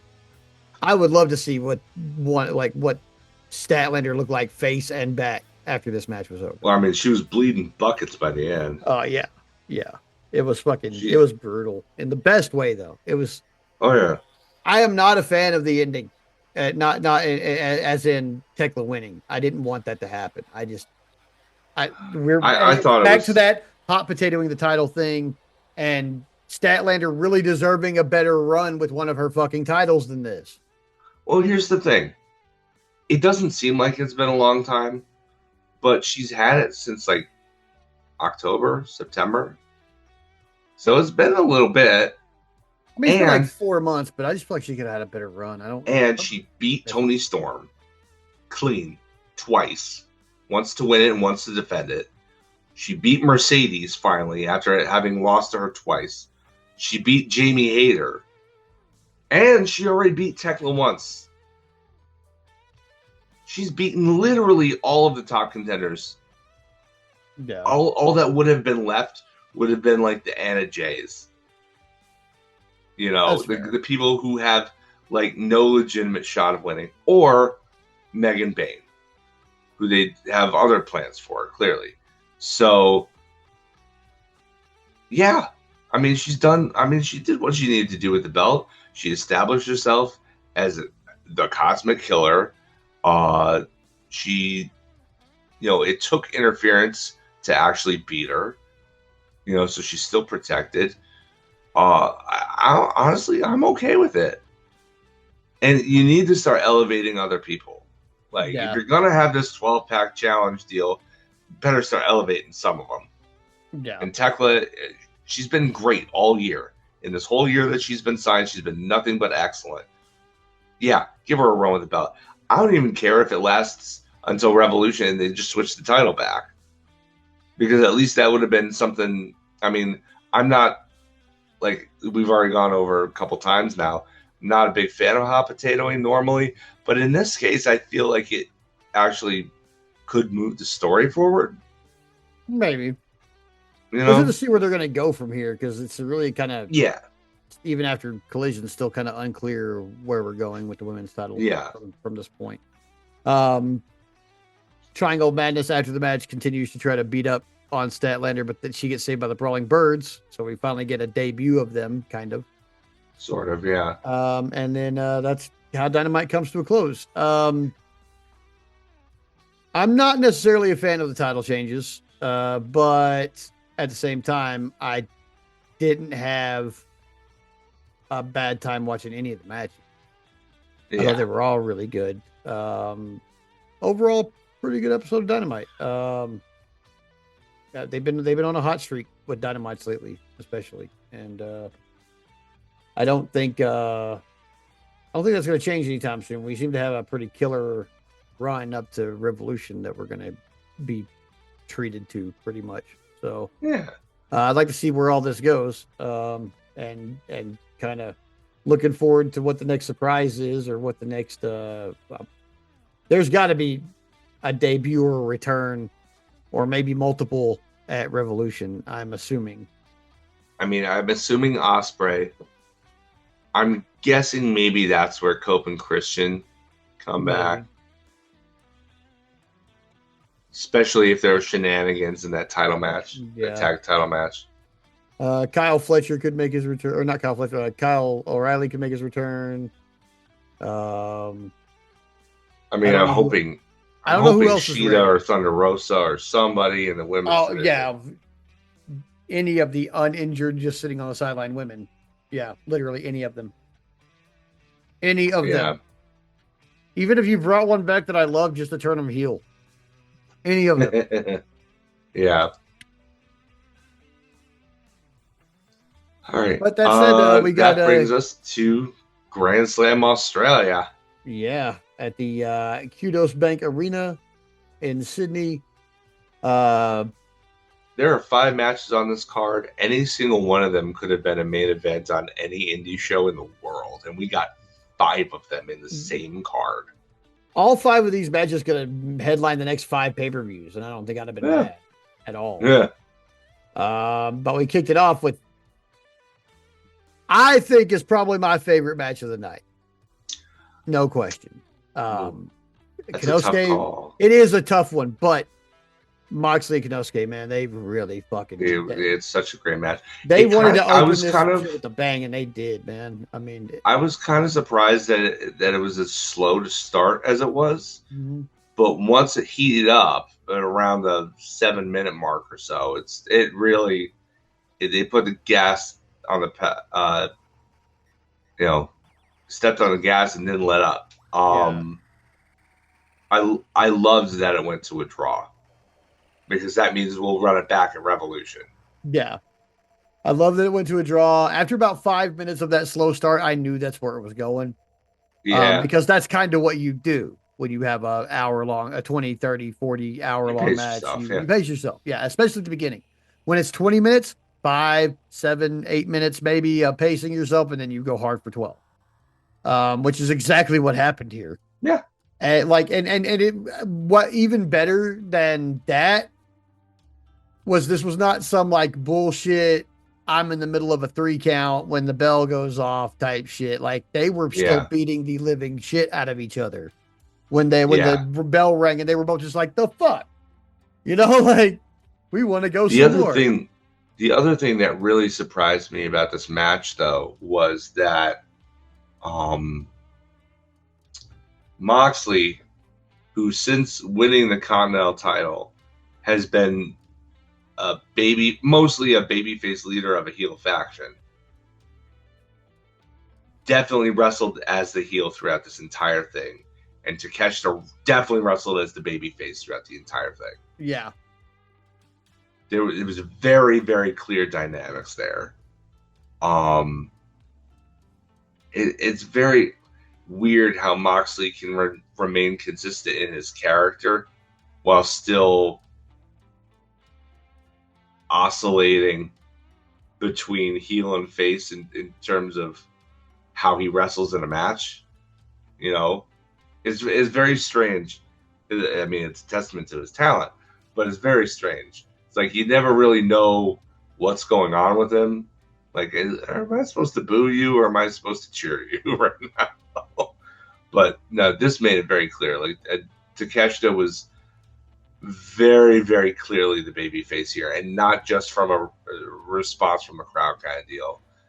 Moxley was taking his normal liberties with the fingernails and the eye pokes and stuff like that. Oh yeah. Takeshita was wrestling clean the entire time. Yeah. And it looked like he was about to win when the time limit expired too, which is what you do with a babyface. You don't do that for a heel generally. Yeah. And then the crowd wasn't exactly thrilled with the draw. So I think they had the same reaction to it that I did. Like, what do you mean it's over? Yeah, it's like, because I was in it. I was like, that last 12 minutes blew by like it wasn't shit, man. I was just like in it. When that bell rang, I was even surprised. I was like, oh, I mean, I knew this was going to go to a draw, but that fast, huh? Yeah. That's why they had 10-minute, 5-minute, 1-minute announcements of how much time was left. I did not hear that. I was so locked in on what was going on in that ring. I did not give a fuck what that announcer was saying. It was great. Anything. But yeah, after the match, the crowd was kind of nonplussed, and Mox, being the ace that he is, goes over to the referee and basically on the fly tells him to communicate to Konosuke that, okay, we're going to milk this a little bit more. I'm going to get in your face, and then you hit me, and then you hit Raging Fire to send them home happy. And that's what they did. Yeah. Like, more than anything, like, Moxley is a weird dude. Trust me. You read his book and you find out he's kind of a weird dude. But that guy only wants to send the crowd home happy ever. Yeah. Although the one unless thing he's choking somebody out with a bag. The one other thing I want to talk about in this match before we move on is that Moxley sending people home happy almost made somebody get sent to the hospital. And I don't know if you saw this on your feed. But so Mox was like talking to a fan at ringside, like sharing a moment with this fan. I can't remember exactly what was going on, but like he had gotten like thrown out or whatever, and he's out there and he like is up against the barricade and he's like talking to a fan, and like the fan looks super happy, and then here comes Takeshita with the boot across the face, and he almost caught the fan.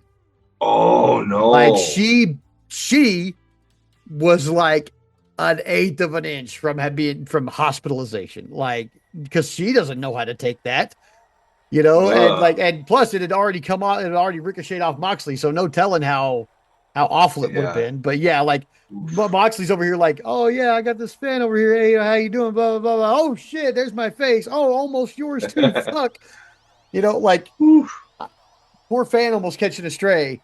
But other than that, like, I'm pretty sure that end part got him back. Sending them home happy. But yeah, man, this match, my favorite one by far. My favorite one by far. Especially in contrast to this next one. Yeah. Well, first of all, we get pre-taped segment with Tekla and Chris Statlander post title change on Dynamite, basically indicating to the crowd that this isn't quite over yet, that we're going to see it run back. And that they were both covered in blood. Tekla was wrapping the strap around her own neck, like being real weird with it, which is fine. Statlander being defiant as she sits against the wall, blood still streaming down her face actively.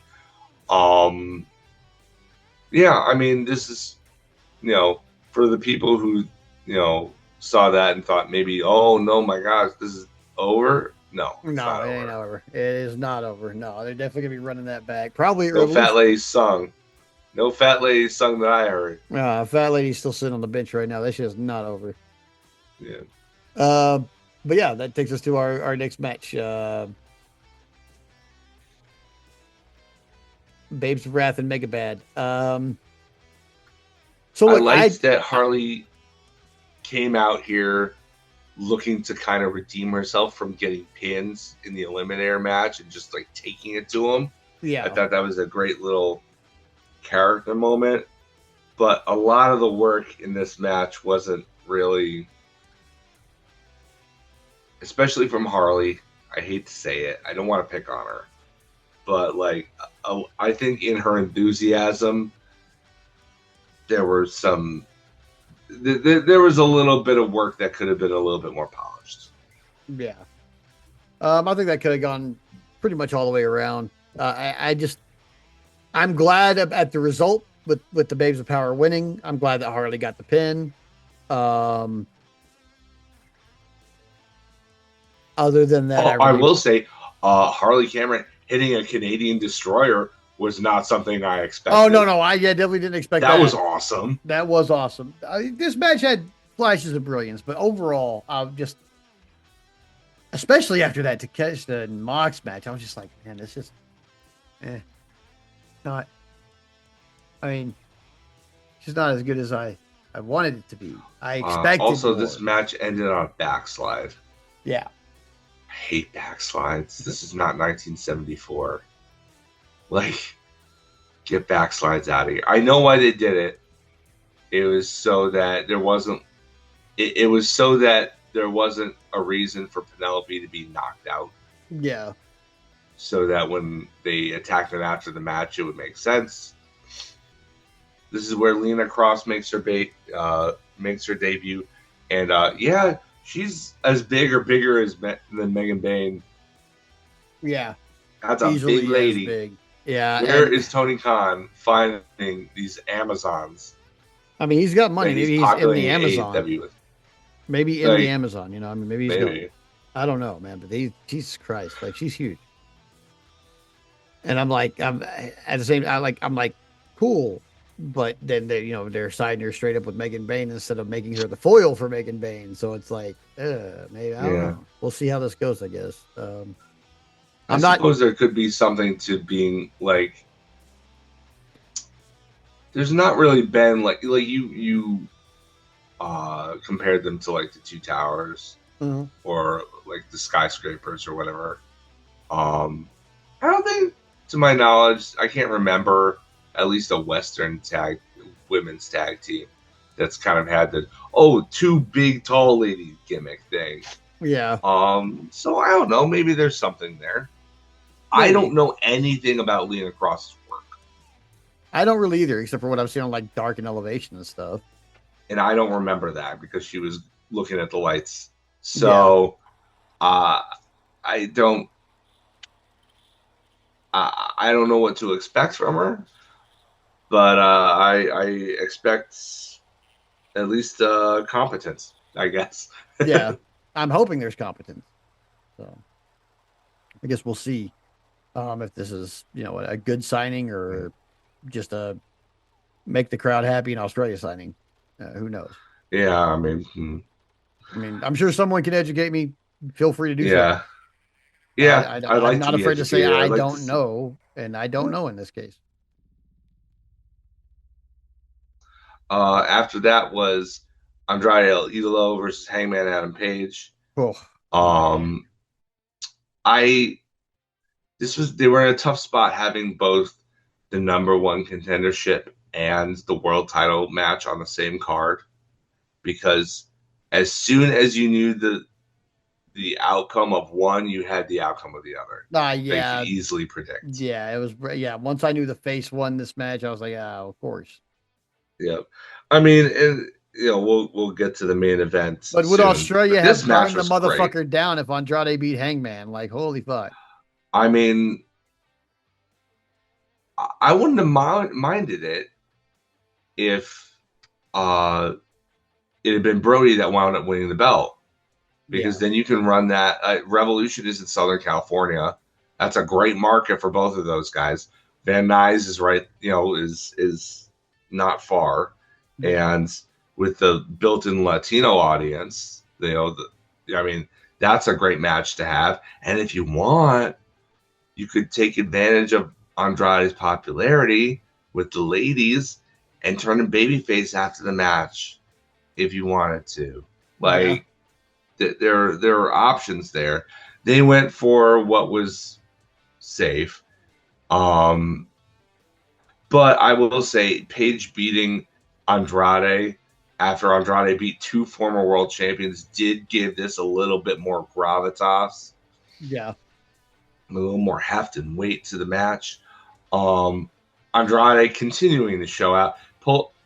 There was at one point he does a springboard inverted Spanish fly onto Hangman, which I don't think I've ever seen. No, I don't think I'd ever seen that before either. This afternoon, he goes on Twitter and somebody had posted it. He commented on it, he quote tweeted and said, "Yeah, hey Logan Paul, here's another move for you to steal." Oh man! And it's just like he didn't take off his pants, despite the fact that the Aussies were chanting for him to take his pants off at one point, which I thought was hilarious. And they did the thing with a girl in the front row, but they added to it by having Andrade take the picture with the plant and then get knocked aside by Hanger, who then supplants him and takes another, then says, "Hey, you want a selfie with me too?" And she's like, "I guess, okay." She goes to plant a kiss on me like, oh no, I'm married. No, It's like, don't change, Hanger. not ever.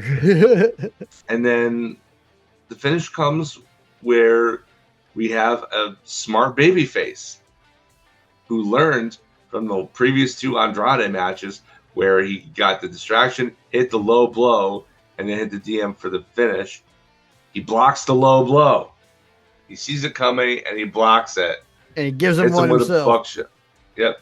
Hits him with a buckshot and that calls it a day. This match was only about 13 and a half minutes, but it doesn't seem like it was that short. No, it doesn't. There was so much packed into it. It was such a fun match. I really enjoyed this one, man. Like, it was so cool. Yeah. Like, I'm going to need them to run this back. Like, I need him to run it back, and I need Andrade to keep getting pushed.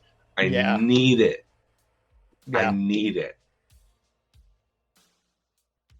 For sure.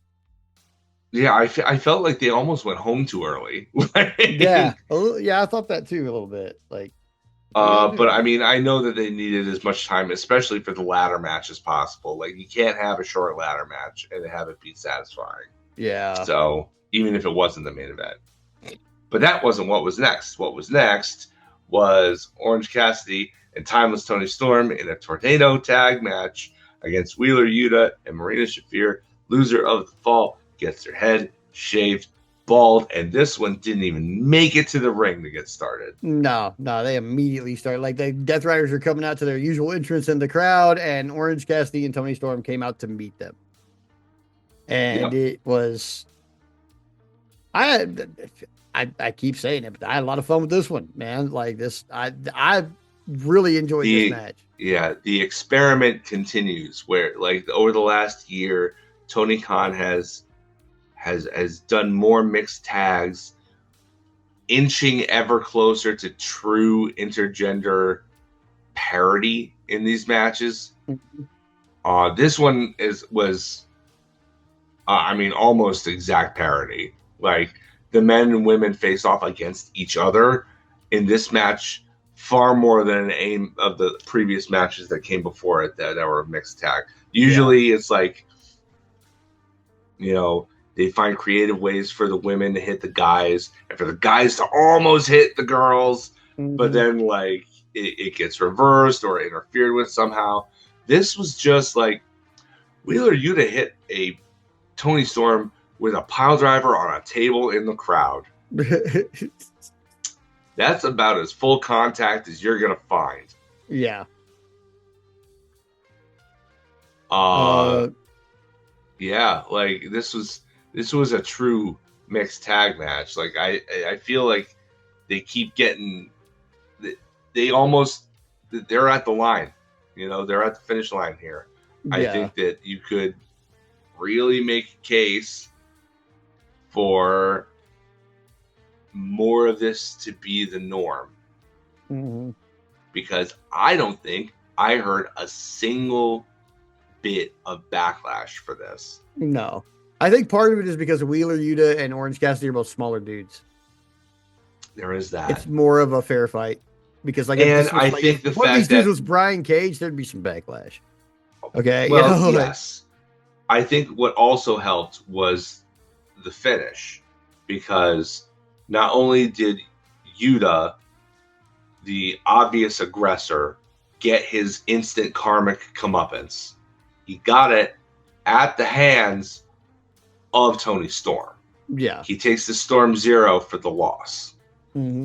So, yeah, he eats an orange punch and it goes right into the Storm Zero, right? Yeah. So, I think the fact that, if you're looking at wrestling matches as morality plays, this one worked itself out. The villain did villainous things, got instant comeuppance, and is going to get their head shaved for it. Yeah. And he tries to bail on that. And then here's Jon Moxley, the face, coming out and making Wheeler face the music. Like, you can see, like, when he like grabs Wheeler up, he's like, no, you get in there.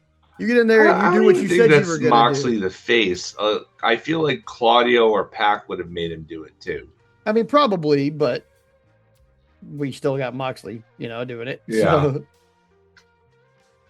Mina comes out to help, so she gets first crack with the Clippers. I Uh, loved this. I loved the fact that they let our delicate little flower fucking get hers back. my Um, favorite part of this post match segment was Tony Storm, just so over the top. Yeah, you bald bastard. How do you like that? Like she just went full ham sandwich with it, and it was so good. oh It yeah, was so definitely. good. Yeah, I had a lot of good time with this match. This is And one of my like favorites. I know they only did it because were running short on time. They only had so much time. But I like that they left him with like the skullet to walk away with. Yeah, They shaved like the top of his head and left like the rest of it. yeah, Like if you could only have enough time to shave some of it, they did it the right way. Where they left him in the most embarrassing position possible. yeah. They for sure did. The pictures afterwards, like there's not a single picture of Yuta after that before he gets to the locker room where he's not like holding his face. So all you see is like the bald Yeah. patch and the hair and Yep. like the hand. And I'm just like, oh, Worst dude, it's skull bad. ever. Yeah, worst skull Yeah. ever. But yeah, that was that. There were interesting permutations where there were reasons where I could see interesting things coming out of either of the women being shaved bald, Hmm. like Marina bald. Like Marina's got really nice hair for the record. She's Yeah, got really nice hair. But like I could see her embracing it and becoming just that much scarier. And I yeah, could see Tony losing her mind even more by being shaved bald and leading to some really interesting and entertaining TV coming off the back of it. yeah, But ultimately, I think they did the right thing. I was yeah. tired of looking at Wheeler Yuta's greasy Oh, grody-ness. God, so gross. On it. We'll see how maybe he'll leave the skillet. Wouldn't that be great? It'd be fucking hilarious if he did. Like It just would be comb like, over one no, no, side. I'm not bald, not really. Just come It's over like one side, you or are living in denial. what if he Stop comes out this. with like a whole Trump? Like just like you, the whole thing is combed up and over and styled. It'd be fucking hilarious, Uh, man. I would laugh so fucking hard at that. I wouldn't that be funny if he continued with that to the point where they kicked him out of the Death Riders because they just like you need to face reality, bud. Yeah, Like right. You're fucking great. Ugh. next was the TNT Championship ladder match, which was suitably brutal. Brutal, but hmm, I don't know. I can't. I don't know if I can count how many times I've seen Mark Briscoe in a ladder match. First of all, um, Yeah, like I he's definitely experienced in this format. it's like he's been in every ladder match ever almost. But while I appreciated it, I I didn't think this was the place for it. No, No, really. I feel like this should have been done at Revolution, where they could have given this the time that it really should have had. It was pretty short by ladder match That was my standards. only real major issue with it, was because it was so fucking short. I was like, no, you're not going to tell me that not even 5 years ago, I watched this man in a dog collar match and a ladder match on consecutive pay per views, and both matches went almost a fucking hour. Hmm. And then Kyle Fletcher's going to wrap this shit up in a ladder match with Mark Briscoe in less than 20.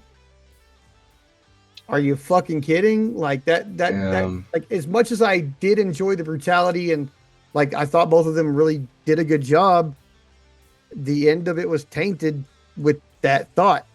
Like, really? That fast, huh? Kind of stupid for a ladder match, like Yeah, I'm wondering if maybe something else went wrong despite, you know. yeah, I don't know, man, because I really couldn't put my finger on anything before this that went super long. Like, I mean, Takeshita and Moxley went the full 20, but they had a full 20-minute allotment too. Right. Yeah. Curtain to curtain, they probably had like 25. So and they fit within that. Everything else, like Andrade and Hangman, seemed a little short.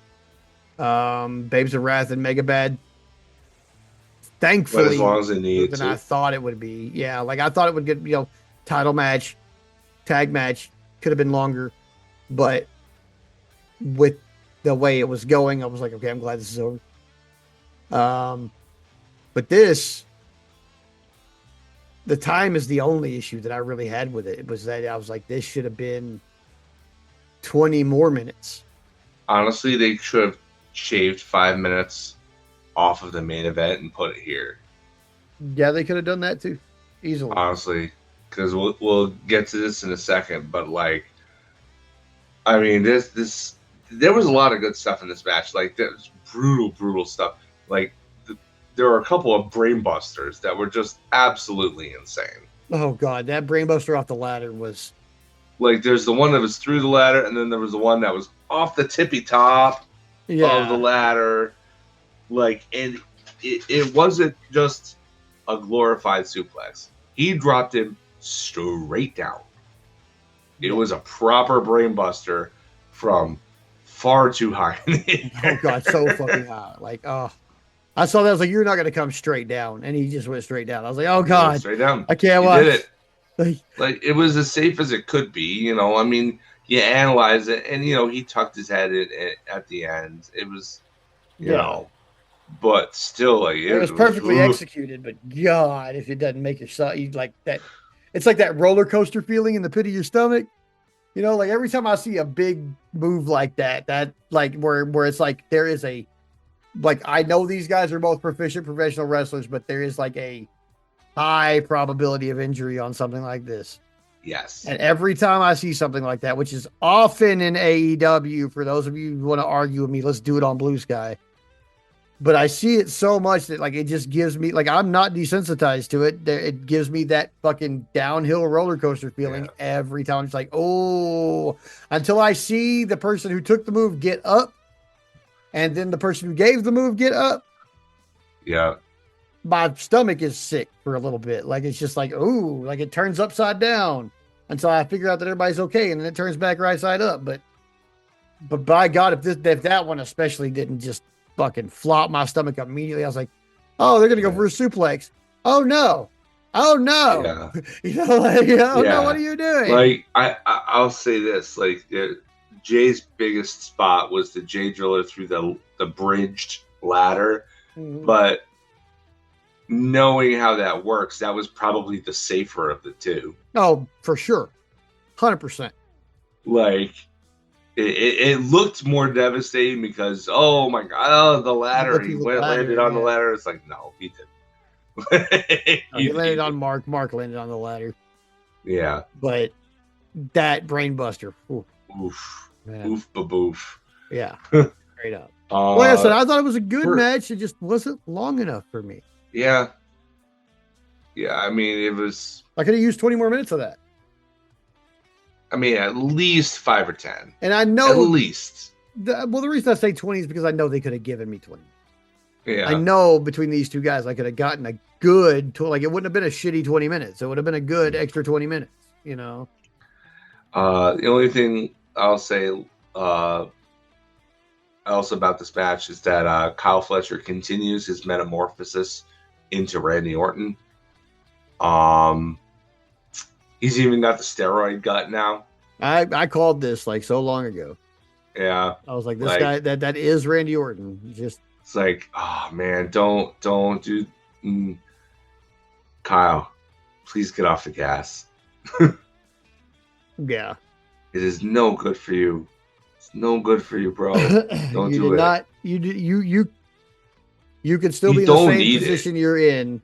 You do not need with the same physique that you had in Aussie Open, and would just by shaving your head and getting the tan, like literally, that's all the change you needed to make.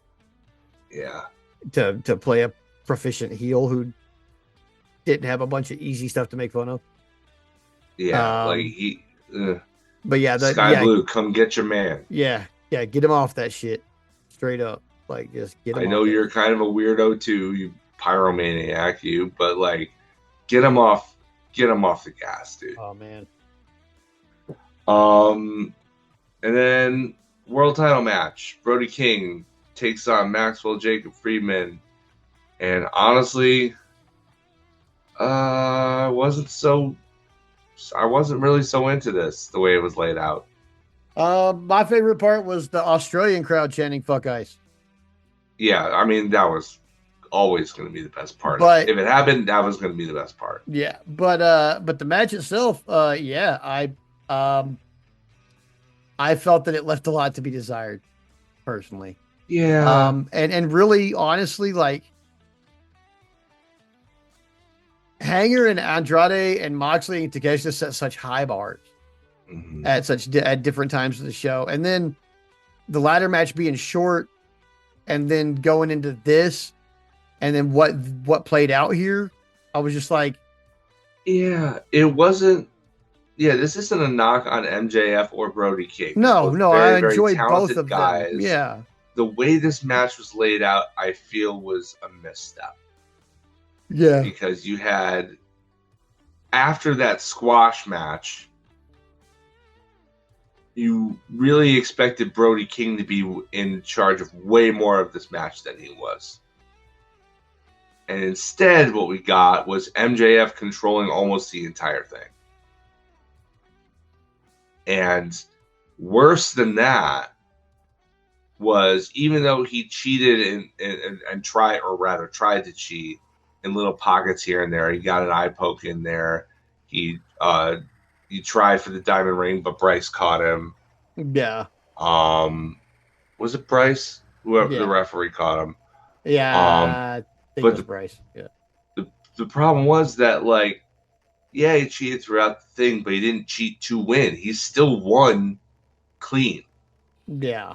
And that's, I'll say this. If this is a start of a character arc for Max, where he realizes he doesn't need the bag of tricks and that he himself is enough, and that he's got the talent, that he doesn't need to do this stuff,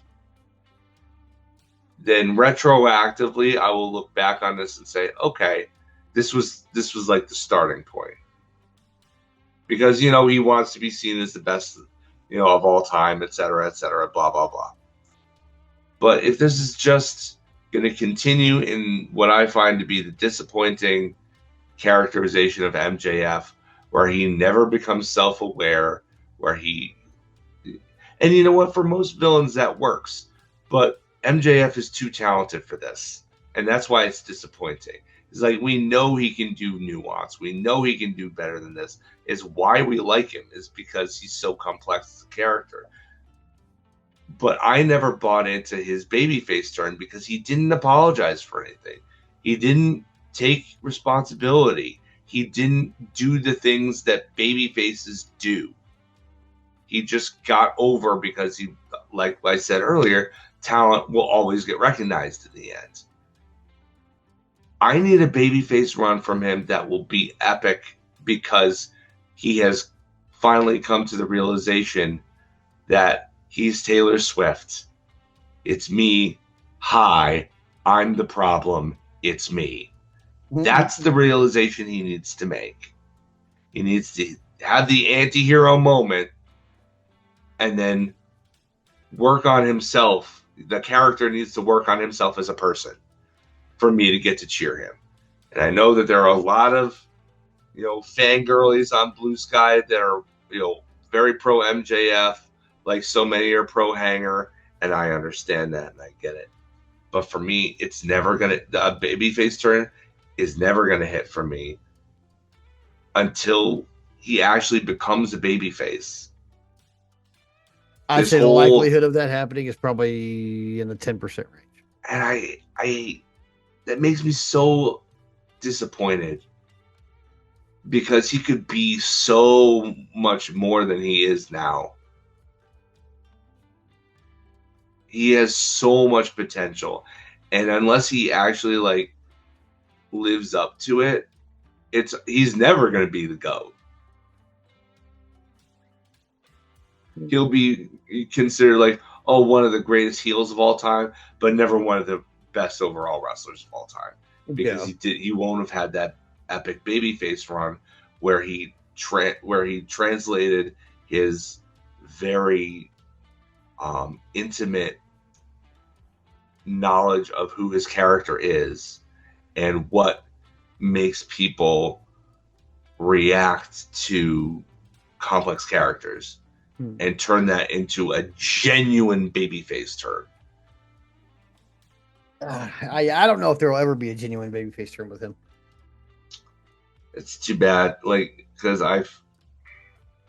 Yeah, I mean, he got over being an I'm always asshole. going to be disappointed. Like, if he was just your run of the mill heel who had a babyface turn just because, with like normal wrestling trope reasons, it wouldn't be such a big deal for me.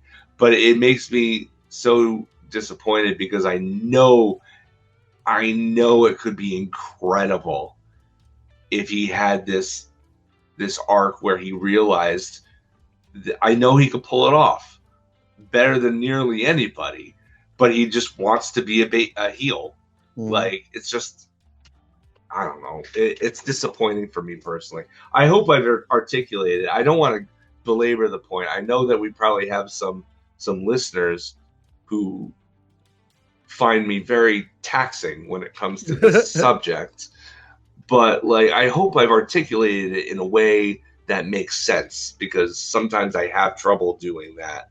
I have unique thoughts sometimes that sometimes it's difficult for me to explain them to people who don't necessarily look at it the same way I do. I mean, I feel like you explained it easily enough. I understood it, so other people should. I mean, I guess you could consider me a scholar, though. Yeah. So, I mean, I don't know. Match, the show ends with Hanger coming out to confront him with a contract. He signs it, and then he just leaves it there for MJF. He fakes throwing a punch at him. Puts MJF clean on his ass without even touching him. Yep. MJF cowers. Amazing. And like, he just walks away. Yeah. I am worried for Hanger. I feel like he's returning to the dark side. It's like, no, we established that, that's not a healthy thing for you, Paige. Maybe stay away from that. It's also disappointing because I know he's not going to win the title back. Yeah. Yeah, I don't think so. No. I don't think so. I think there's probably going to be some shenanigans. Yeah, I mean, here's the deal. Like, it wouldn't be so bad if Hanger had lost to MJF that first time a year ago. And then he loses here, because then he has something to chase. But it's like, we know you can beat him, and you should beat him. But he's just gonna scurry away, and he's just gonna leave it in. Yeah, I don't know. It's tiresome. I don't know, man. I'm trying to figure it out though, because I feel like the biggest match you could have at Wembley this year is Ospreay Omega, and especially if that's going to be it for Kenny. And I like still trying to wrap my head around how we get there.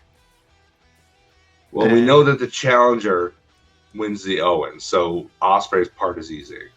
Yeah. It's getting the title on Kenny that's difficult. But Kenny chasing. Well, he beats Swerve at Revolution. He probably loses to Swerve in 2 days' time. And then when they run it back, he probably beats Swerve.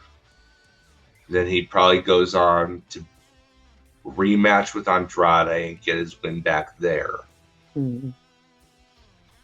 And especially if you might have him beat Hanger again. If you are planning on having Hanger descend back into madness, then losing to Omega might tip the scale in that regard. Yeah. but that would earn him a title shot against MJF. And you would, I mean, Omega being MJF would make a lot of sense. He couldn't beat him the first time with the longest title reign on the line, when MJF was champion. So having Omega beat him there might make sense. What was this? Was it Double or Nothing that's in May? I could see that happening. Yeah, I think so. I think it's Double or Nothing. Not sure. That would give Max a sizable 6-month title reign. That's nothing to scoff at. Makes you wonder what MJF does at Wembley, because like all roads lead to All In, right? So that's the end game. So you're looking for the through lines here. Yeah. Yeah, Double or Nothing is May. So yeah, okay. And I believe that's in Queens, right? Based on the list that I'm looking at right now, it's not confirmed. I think I saw something that said it was going to be in New York City, in Queens in particular. No, so what title is Eddie going to win? I don't know, but I'm thinking of going to the show. You should. Because I only live about 3.5 hours away from the city. So might wind up going to that one. Hell yeah. I've been to several AEW shows, but never to a pay-per-view. So, yeah, that might be something I need to do. Yeah, I got to remedy my AEW show drought like immediately. Yeah. I've got to just remedy all this shit. Well, they got to come to your neck of the woods first. Yeah, and like the home of Terry Funk. Why the fuck haven't you already been here? Yeah, like they usually stick to like Eastern Texas for some reason. Like this would be the perfect place for Eddie to come do his thing. We love Eddie out here. Yeah. Motherfuckers love Eddie Kingston out in this bitch. Like they do. Good. He's a real one. Yeah. But anyway, that was a largely really, really, really, really good week of wrestling from AEW this week, which leads us to one final thought. That being, we got to do like the pros do and call it in the ring. That's right. So, as many of you probably already know, we had to record this a day late. Just, personal stuff happens. The boy is tired. Okay. We all got lives. They all drain us. We got, this is our work, and we also have shoot work. So, shoot sucks. Please buy us a coffee so we can not do that anymore. Yeah, that'd be cool.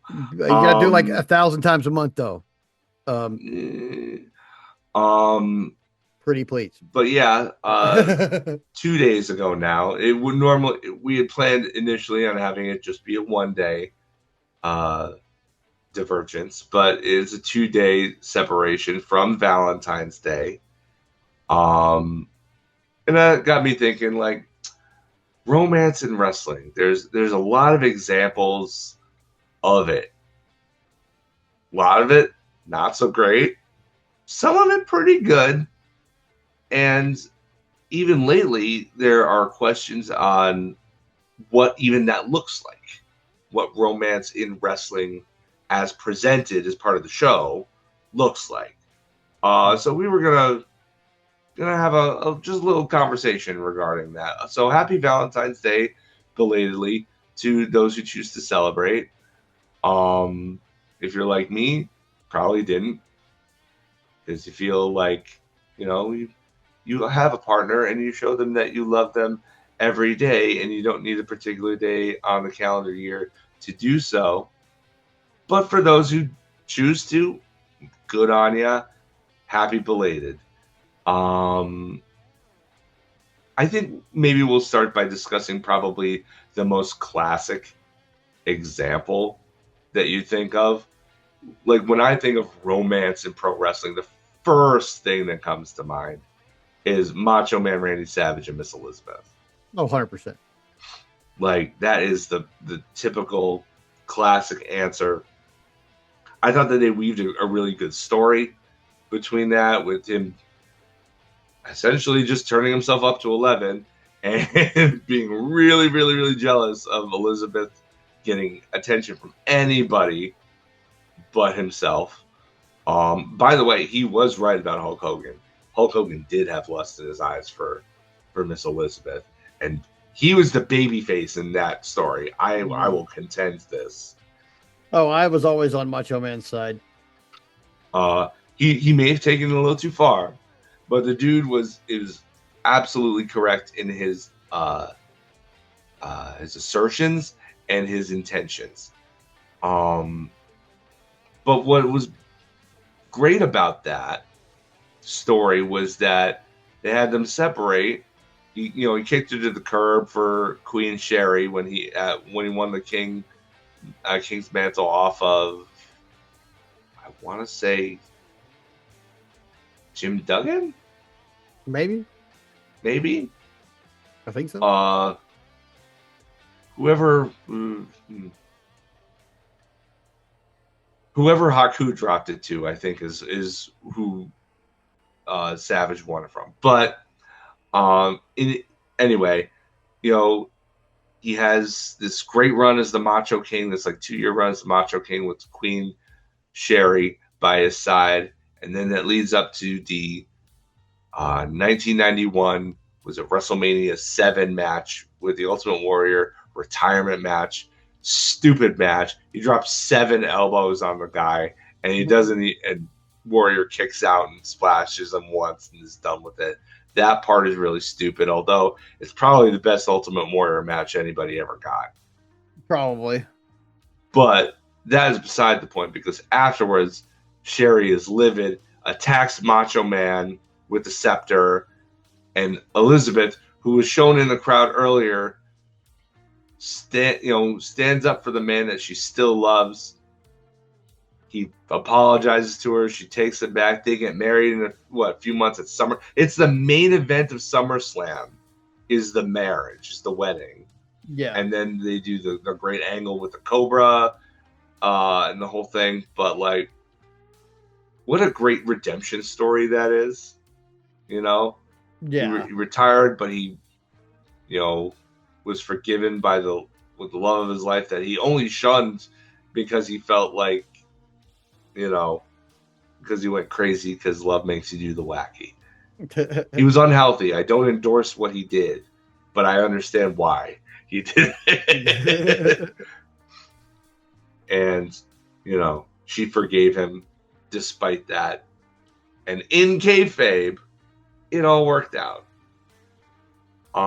So that's probably the best example of a good story coming out of a romance angle, and one that took place over the course of like 4 years or longer than that. It went to 91. He debuted with WWF in, I think, 86.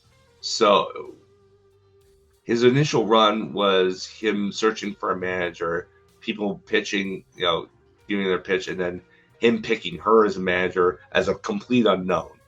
Yeah. And that was, I believe, in 87 is when she showed up. So that's a 4-year angle right there. Mm-hmm. I mean, from the best to, how about the worst serial dater in all of wrestling? I'll let you try to guess who it is before I go into it. That covers a lot of grounds. I don't know, man. This one particular person. We're talking in kayfabe, right? Or are we talking about half and half, actually? Ooh. See, okay. Let me start naming some names, and I bet you can name the name. Okay, you ready? Okay. S.A. Rios. Oh, it's Lita. Damn! See, I knew I didn't even have to get past the first one, but come on, it's like the subsequent worst romantic storylines in all of wrestling ever. Lita and S.A. Rios, and Lita and Matt Hardy, and Lita and Edge, and Lita and Kane, and Lita and Snitsky, and Lita and shall I fucking go on? Well, Lita and that poor luchador's mask that she stole before she even got in the fucking business. Like, Lita is a toxic relationship, guys. The only person who hasn't Yeah. been betrayed by Alita is Trish Stratus. Yeah, and that's At only least, because Trish turned on her. yeah. like, Anytime there was a turn, Trish turned on her. Um, yeah, it was. Yeah, she her character. she wasn't even an ethical slut. Okay, come on. Like, yeah. I mean, I'm not gonna slut shame here, but I mean, I'm not slut shaming, but there is ethicality to sluttiness, and she yeah, was not an ethical slut. no, Um, that's true. and it's just it's like I mean, you the talk whole about like Adam, literally the most wholesome romance story in all of wrestling. Macho yeah. Man and Red and Elizabeth are just like the bar, Despite the toxicity despite shown by despite the Randy, toxicity. But I mean, now may how he acted have aged badly compared to today's standards? Yeah. Was yeah. what he did completely fucking normal for the 1980s? Sure. 100%. Yeah. Now, but still, Macho Man and Elizabeth, like, I challenge anybody to give me a more wholesome love story than those two in at least wrestling. in wrestling terms. Yeah. Maybe Molly Holly and Little Spike Dudley. Maybe. But that didn't last long. Yeah, they weren't really also like really married and shit like that too. So, um, but they like, were cute though. You give us the they were best. Cute. You give us the best example. So this is like the worst. This is the worst. Like Snitsky kicking the baby, Kane causing miscarriages, the whole Matt Hardy and Edge debacle. The whole source of the baby to begin with. There we go. It was an SA baby, guys. It was bad. Yeah. It was really bad. I don't endorse it. Yeah. Yeah. That was a rough. Yeah. That was a rough thing. And then that was one of the key like elements of me tuning out was that one. Well, I was like, this is so fucking ridiculous and stupid. Why isn't he like? What do you mean? Like, did he rape her? Is that what y'all are saying? Like, yes, and yes, that was it. Like, it was like they didn't call it that back then because it was like he won her in a contract because apparently she's property, and you can do with property what you want. But like by today's standards, yeah, there wasn't consent there. No, not at all. So yeah. Gross. And but that was like kind of the running theme with her storylines, the gross shit like that and infidelity and et cetera, et cetera, et cetera. Like it just I mean, the Matt Hardy thing was her own fault. True. And WWE's handling of it was fucking awful on top of all that. Yeah. Because Matt should have won that, first of all. Yeah. He was the aggrieved party. Yeah. Matt should have won that feud. Period. The first match they had went to a no contest because Edge beat Matt Hardy so much that he was going to bleed out, and the referee stopped it. Yeah. That was the first match. No. Matt should have... That exact scenario should have played out with the roles reversed. Yeah. Matt beats him so Edge was the villain. Yeah, exactly. So I just, I mean, every decision, I feel like every decision made in like any kind of Lita romance storyline, whether it was affected by real life or not, was just terrible. Yeah. Just terrible. Like it was written by Vince McMahon personally. And guess what? It probably was. Because he is responsible for all of the worst shit. All of it. Yeah, pretty much. Bruce Pritchard's a fucking asshat, but it never something that bad. I'm sorry. Never. Yeah. I feel like Bruce doesn't really so much contribute ideas as he's the soundboard. Huh? Yeah, that sounds great, Vince. Yeah. Well, I mean, yes, man, obviously, but also like he doesn't come up with the ideas. He like maybe is pitched ideas. He gives suggestions on tweaks to make. Yeah. But like he's not like the idea guy. He's an editor. Yeah. Yeah. He's an editor. You want to put it that way? Yeah. That'd be He appropriate. doesn't I think. seem like the idea guy. He seems like the editor. Yeah, but fucking, but the fact that nobody was like, hey, maybe we shouldn't bring real life infidelity into this. Hey, maybe we shouldn't take this guy's wife and pair her with a different tag team, and then never, and then fire him. That's Essay. that's that carny mentality though. Like they Hey, see an opportunity to make money off of real life heat, and they're gonna jump on it because the only thing they don't care about people, they care about money. now I know for a fact that someone on Blue Sky or other platforms, but mostly Blue Sky because that's what we use, would hear this and say, "But that's not the worst time that that romance and wrestling commingled," and they're right. It's not. But I'm not gonna fucking talk about that. So, like the other time that wrestling took someone's wife away and gave them to somebody else, ended terribly, and we're not going to talk about it. Yeah. Yeah. So, I know what you're what I'm going to, there. so what I'm getting at for the worst example is going to be Lita, and that's as low as I'm going to let the bar go. We're not going to go further than that. So before Ship Libman goes, bah! What about ex wrestler with this lady? I'm not even saying their names. See how much we're not going to talk about it? Yeah. You want to take it up with me on Blue Sky? I will be happy to name the names and tell you why you're an asshole for bringing it up. Yeah. So yeah. Now, better examples. So we've got the most wholesome example, and we've got the worst examples. So everything from here has to be better than that. Although but maybe sometimes just marginally. Just marginally, yeah. Just marginally. Like who can forget the whole love triangle with Rusev, Bobby Lashley, and Lana? You know, you didn't have to fucking remind me about it because who could forget about it? Me. I could have forgotten about that. I'm pretty sure I did. Like I said, some of these are only marginally better. That it was so bad. That whole thing was so awful. Like I thought the only good thing to come out of it, Rusev came out smelling like a rose with the audience, though. Yeah.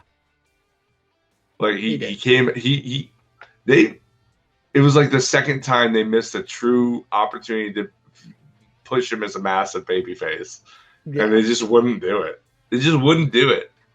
Like it was a horrible angle with Lana just showing up one day on the stage after a Rusev match and just randomly making out with Bobby Lashley in the grossest fashion possible.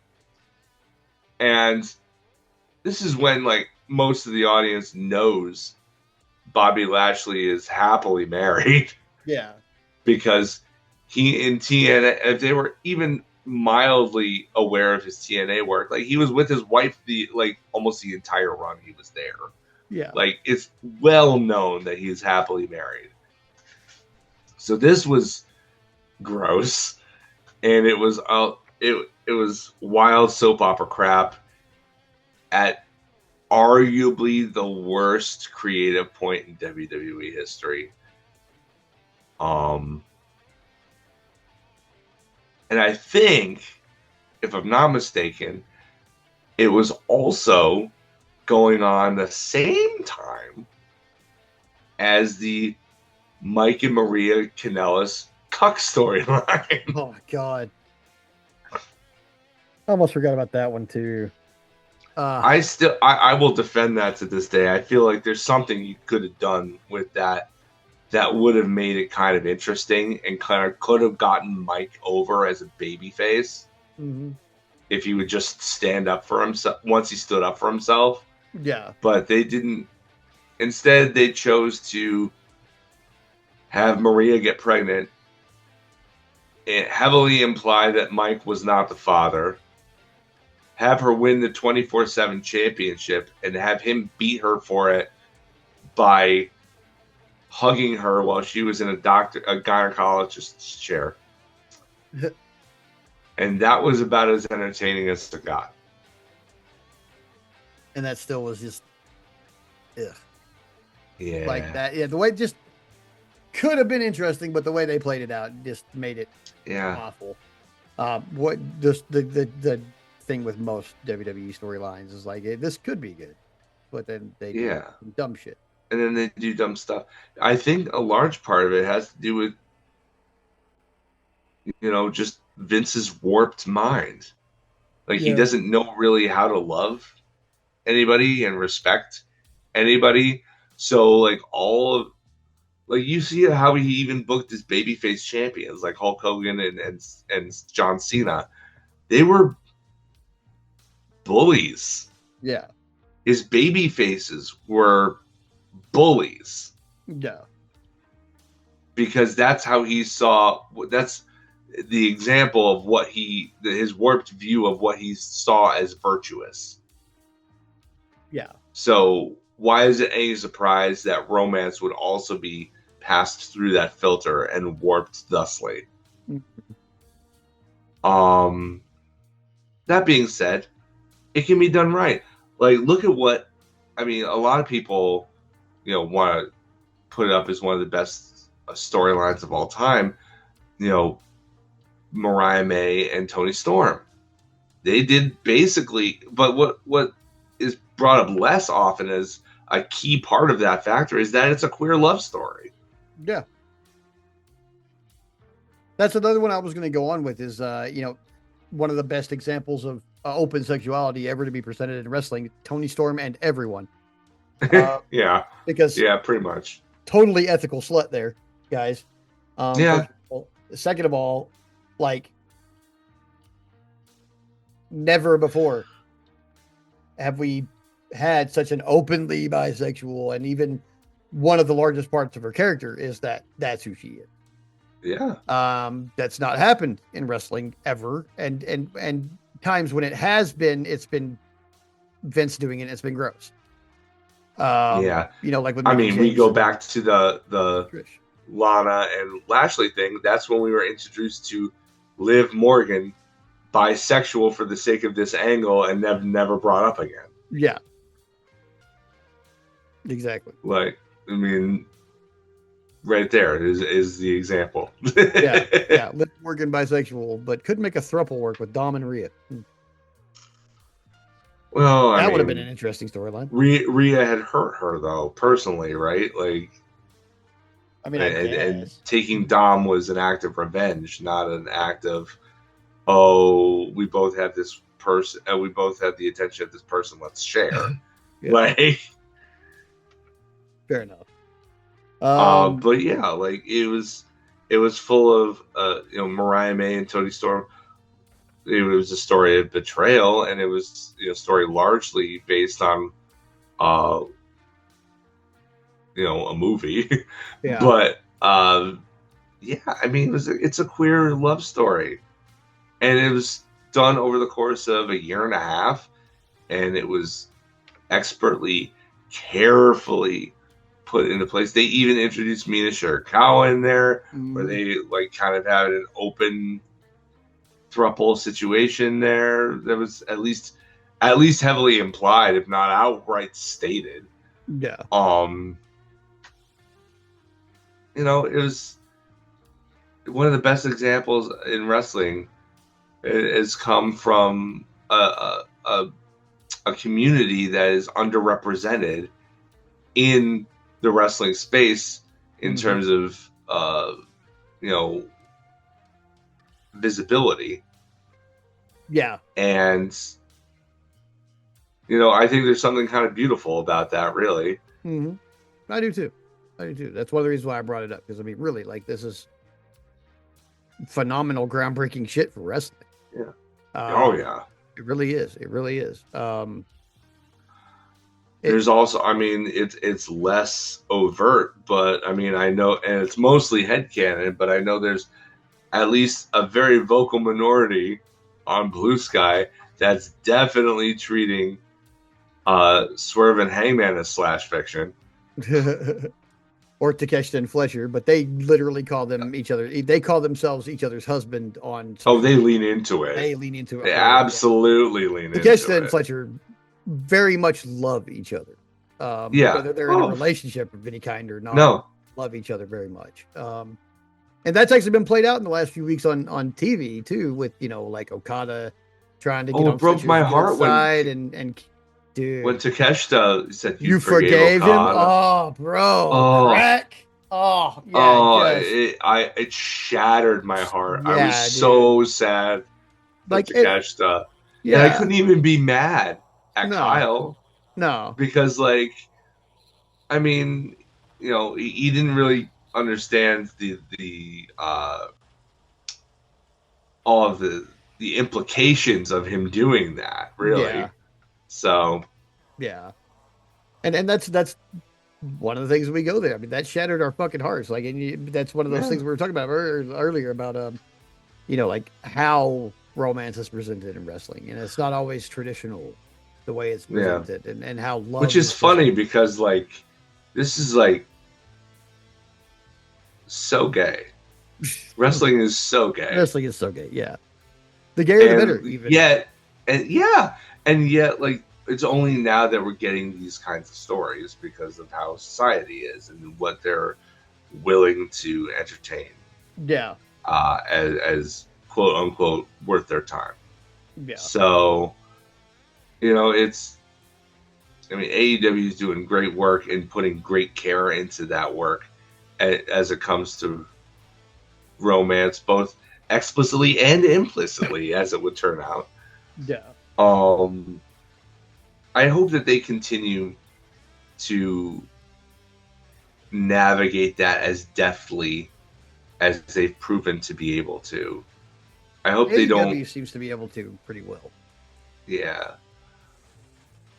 but I think that might be because they have a fair amount of queer and less represented people on their roster and staff, and they can get those people's input on things like this. And on top of that, Tony And they will Khan, take that input and yeah, not Tony just Khan like, will, he won't just wave wave it people away. off, and be like, I'm doing what I want to do. No, he will be like, look, how do I make this? How do I do this? I have a thing germ I of do? an idea. Yeah, How but I do don't we want it make to it be the best? offensive. Yeah, how do we make it good? How do we not offend people? How do we do that? Because when Tony Khan wants us to be offended, it's going to be a heel doing some heel shit, and we'll Yeah. be offended by that because we're supposed to be. He doesn't want people to be marginalized or offended because of, just catching a stray, basically. Right. So yeah, I mean, AEW does really good. I think the best of any company, because really we've had romance storylines in every major promotion ever, and 90% of them are not good. Okay, let's just lay that out right there. 90% of them are not good.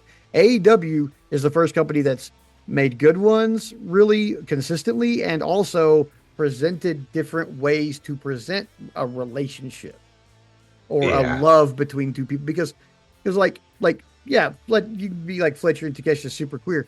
They're not though, but they are very much. They do very much love each other, and so it's very much there's very much a relationship dynamic there, like there would be between, partners. Even though they're not in a sexual relationship, where like Tony may not actually love everyone that she is in a sexual relationship with, because that's like everyone. But that's how it's presented. That's how she presents it herself. She's on it. Her character is honest about her proclivities too. Yeah, exactly. So, AEW just the first time she mentioned key parties, I was like, okay, here's where we're going. All right. Like I was like, whoa, all right. Is the average reader or is the average listener or watcher going to know what you fucking just said there? Probably not, actually. I mean, it was more now than used to, probably, but yeah, like, is the average person gonna know what the fuck you just said? The funny thing is that's a really deep cut reference, because the debauchery of 1920s and 30s Hollywood is only just kind of now breaking the surface of public awareness. What was that movie that came out a few years ago that was basically all about that? Uh, Um, I can't remember what it was called, but it was basically like that time period. Like I can't remember what it was called, but it was. I remember hearing that it was like really, really debauched and like very libertine, and it Babylon. took place. What was it? Yeah, Babylon. Babylon. Is Yeah, that it? Brad Pitt, Margot Robbie. I Yeah, think that's yeah, probably it. Yeah. that's the one. Um, Yeah, it's Babylon. yeah, Yeah. like you go on Wikipedia and read the synopsis for that, and yeah, that was not uncommon. None of that was uncommon. No. Not even the craziest elements of that was uncommon in that period of golden age of Hollywood. And so for her to make that reference, it was actually kind of a deep cut reference. I mean, she's a 1920s movie star, so or Yeah. something like that. So, although it has been kind of progressing through the ages lately, especially with her gear. It's like, man, you're a 1920s movie star, but what you're wearing there is definitely like a 1960s wrestler attire. You know, like Yeah. She's timeless though. Like, you that's know. true. That's true. But yeah, like I said, I think AEW probably does it better than anybody as far as like the romance shit goes. Just because they don't make it awkward and weird. Like they let people just do their thing on their own, kind of. Yeah. Without because like when WWE does it, it seems forced a lot. That like Lashley and Lana, you know, like it just seems forced.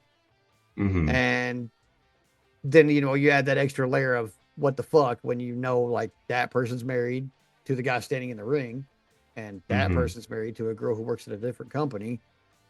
Um, and they're by all accounts happy on both ends. What are we doing? Like why are you doing this? That always Yeah. bothered me. Putting somebody in like a romance storyline when they're married or something like that. Like there's certain situations where it's different. Like Liv and Dom is a little bit different. Like there's been interviews with his wife where she's like, this is just all really funny to me. Because Yeah. I know like she's like, I know Liv and I like Liv and we're friends and like Dom's my husband and I know they just work together and like, but it's just all very funny to me, but Hmm. where other situations before that one in WWE, maybe, Vince was maybe just being an asshole to certain people. Yeah. And so, I mean, where he Tony certainly doesn't took bring that. his.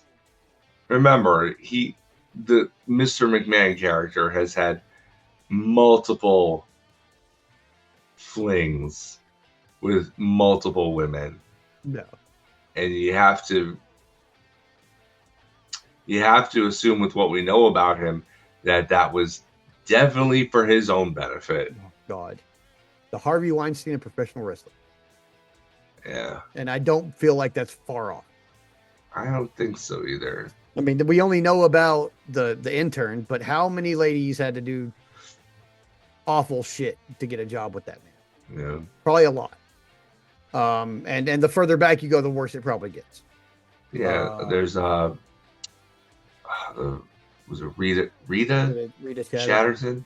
Yeah. Yeah, I mean, there's She that. was just a I mean, referee, like, yeah. ugh. And then this is what happened to poor Ashley Massaro. That, in case you haven't heard on the news, that got a lot worse the last few weeks. Oh yeah. Oh yeah. She's in some recently released documents that are coming out of the government, and that's all I'll say. So, as if I didn't already feel bad enough for her, Yeah. I feel so much worse now. And, ugh. But yeah, creepy Vince and his shitty fucking ways. And of course, we should have known some shit connecting wrestling would come into that shit because Vince and fucking Diaper Donnie are homies. But Yeah. Yeah. um, but really, like back to our subject at hand. I'm trying to think of like any others that just like jump off at me as being like, oh, that was a nice little romance story because there was a few, there's a few real life ones that I'm like, oh, that's sweet, like Sky Blue and Kyle Fletcher. I'm like, oh, isn't that cute? Yeah. But like try to think of like any that just like jumped off. But like I I'm like mean, I'm actually trying to one dig that into WCW memories right now and if you not coming if up you with anything think I want to talk about about. what the story itself was meh, but what it led to in real life was sweet. Was if you remember, um, right after his run in the original NXT as the game show, um, Daniel Bryan was put in a U.S. title program with The Miz, and then right after that, he was put in a storyline as basically being with both Bellas. And I know that he led ended up with the to same him one. hanging out with Brie more often and leading to them getting married in real life. And I figure if there aren't that many examples of positive romance storylines in pro wrestling, and especially coming out of WWE, Yeah. then at least we can take solace in at least one of those less offensive ones, resulting in a real life happy marriage. Right. You know? Yeah. Yeah. Because that one did. Yeah. I mean, I remember being like, oh, he's such a lucky guy. And I'm like, well, he's not really with them, but like we'll see what happens. And then they were like, he's getting married to Brie Bella. And I was like, oh, yeah, what a lucky guy. Yeah. I mean, like, what do you always say? Like he scored on that one. But it, I don't know. It feels like that's like a very rare exception to the rule as far as WWE goes. Like they're just Yeah. all around fucking awful. Like, but when you start thinking about it, like when they got into romance storylines, they got way worse. Like it just, I can't really name one that I'm like, oh, that turned out fine. uh no, no, not so many. Yeah, I No. mean, because you had all the terrible ones with Lita, you had all the terrible ones with like Triple H and Kane and stuff, and you had that really terrible one where like Enzo Amore was in love with himself. Um, Oh, that's just him. yeah, that's just him. But The only other one that I'd like to bring up that was not like an example of a good healthy relationship, but at least was a good story was uh the one leading into WrestleMania. What was it? What was it? Maybe 21? No, not 21. Whatever the one was where it was Christian versus Chris Jericho because of remember they had that bet. They were both heels and they had a $1 Canadian bet over who could be with their chosen the woman that they were chasing. Christian was chasing Lita, and Chris Jericho was chasing Trish, and that's gross. That part's gross. yeah, But it led to a match that was pretty good, and the match itself, the ending of the match, was an all-time swerve because in the lead up to this, Trish had found out about the bet, but Chris Jericho had caught feelings for her anyway. And then she found out about it. She got mad at him. Christian turned on Jericho. They face each other at Mania. And then as Christian is going to cheat, Trish comes down into the ring, apparently to defend Chris Jericho, and then just slaps the hell out of him, leading to Christian picking up the win that nobody thought he was going to get. And then they go out onto the ramp and they just do some gross making out and turns Trish heel. The heel turn that came off the heels of that was an all-timer, I think. Like the story was gross. but it turned Chris Jericho face because at least, and going back again to what we said about Max, because he learned the error of his ways and he wanted to make up for it like a baby face should do. Because a baby face is supposed to be a good, self-aware person who feels bad about the bad things that they do and want to make them right. Yeah. Chris was that, but it was too late.